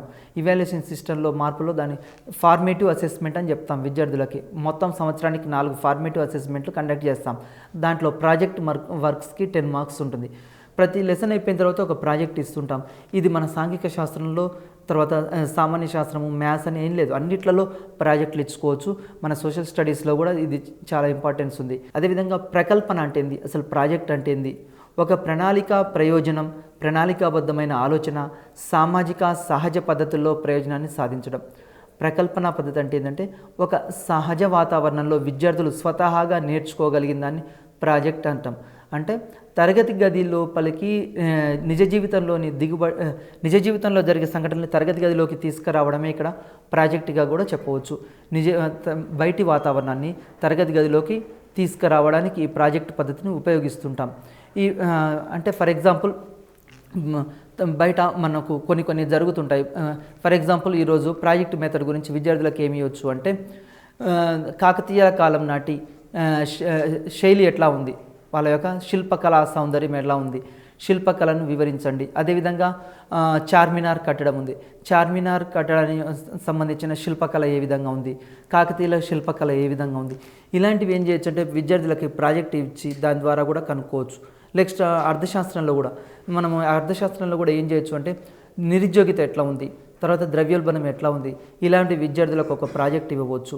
లేకుంటే మీ గ్రామంలో పండే వివిధ రకాల పంటలు సేకరించుకుని రండి, లేకుంటే గ్రామంలో వివిధ రకాల ఇండ్ల నిర్మాణం ఏ విధంగా ఉంది, ఇలాంటివన్నీ విద్యార్థులకు ఇక్కడ ఏం చేస్తున్నాము, ఒక ప్రాజెక్టుగా ఇస్తున్నాం. ప్రాజెక్ట్ అంటే ఏంటంటే విద్యార్థి నిత్య జీవితంలో జరిగే సంఘటనలు తరగతి గదిలోకి తీసుకురావడాన్ని ఇక్కడ ప్రాజెక్టుగా ఉంటాం. ప్రాజెక్ట్ అంటే సహజ వాతావరణంలో విద్యార్థి తాను అభ్యసిస్తున్నాడనే విషయం తనకు తాను తెలియవద్దు, విద్యార్థికి తెలియకుండానే ఇక్కడ విషయం నేర్చుకోవాలి, దాన్ని ప్రాజెక్ట్ అంటాం. ఫర్ ఎగ్జాంపుల్ ఇప్పుడు ఒక తేనెటీగ ఉంది, ఒక తేనెటీగ మకరందం నుండి పుష్పం నుండి మకరందాన్ని ఏ విధంగా స్వీకరిస్తుందో విద్యార్థి కూడా తరగతి గదిలో తెలియకుండానే విషయాలు నేర్చుకోవడాన్ని ప్రాజెక్టుగా చెప్పవచ్చు. ఈ ప్రాజెక్టు పద్ధతిలో విద్యార్థి స్వతహాగా విషయాలను అభ్యసిస్తూ ఉంటాడు. ఈ విధంగా అభ్యసించడానికి అవకాశం ఉంది. సాంఘిక శాస్త్రంలో ఈ పద్ధతి ద్వారా ఏమవుతుంది అంటే విద్యార్థుల విసుగు, అనాసక్తత, స్తబ్దత తొలగించడానికి అవకాశం ఉంది. మనము ఇంతసేపు వివిధ రకాల బోధనా పద్ధతుల గురించి తెలుసుకోవడం జరిగింది. ఆగమన పద్ధతి, నిగమన పద్ధతి, తర్వాత విశ్లేషణ పద్ధతి, సంశ్లేషణ పద్ధతి, నెక్స్ట్ అదేవిధంగా మనము ప్రాజెక్ట్ మెథడ్, ఇవి తెలుసుకోవడం జరిగింది. ఇవన్నీ మనకు ఎడ్జిటీలో అంటే మన సెకండరీ గ్రేడ్ టీచర్ ఉపాధ్యాయులుగా అన్ని సోషల్లో వస్తుంది, సైన్స్లో వస్తుంది, మ్యాథ్స్లో వస్తుంది, ఇది అన్నిట్లలో యూజ్ చేసుకోవచ్చు. కానీ సోషల్ స్టడీస్లో అడిగినప్పుడు ఏ విధంగా అనేది మనం చెప్పడం జరిగింది. కాబట్టి మనం ఈ మెథడాలజీలో ముఖ్యంగా ప్రీవియస్ పేపర్లో ఒకసారి చూసి వాటిని ఫాలో కండి.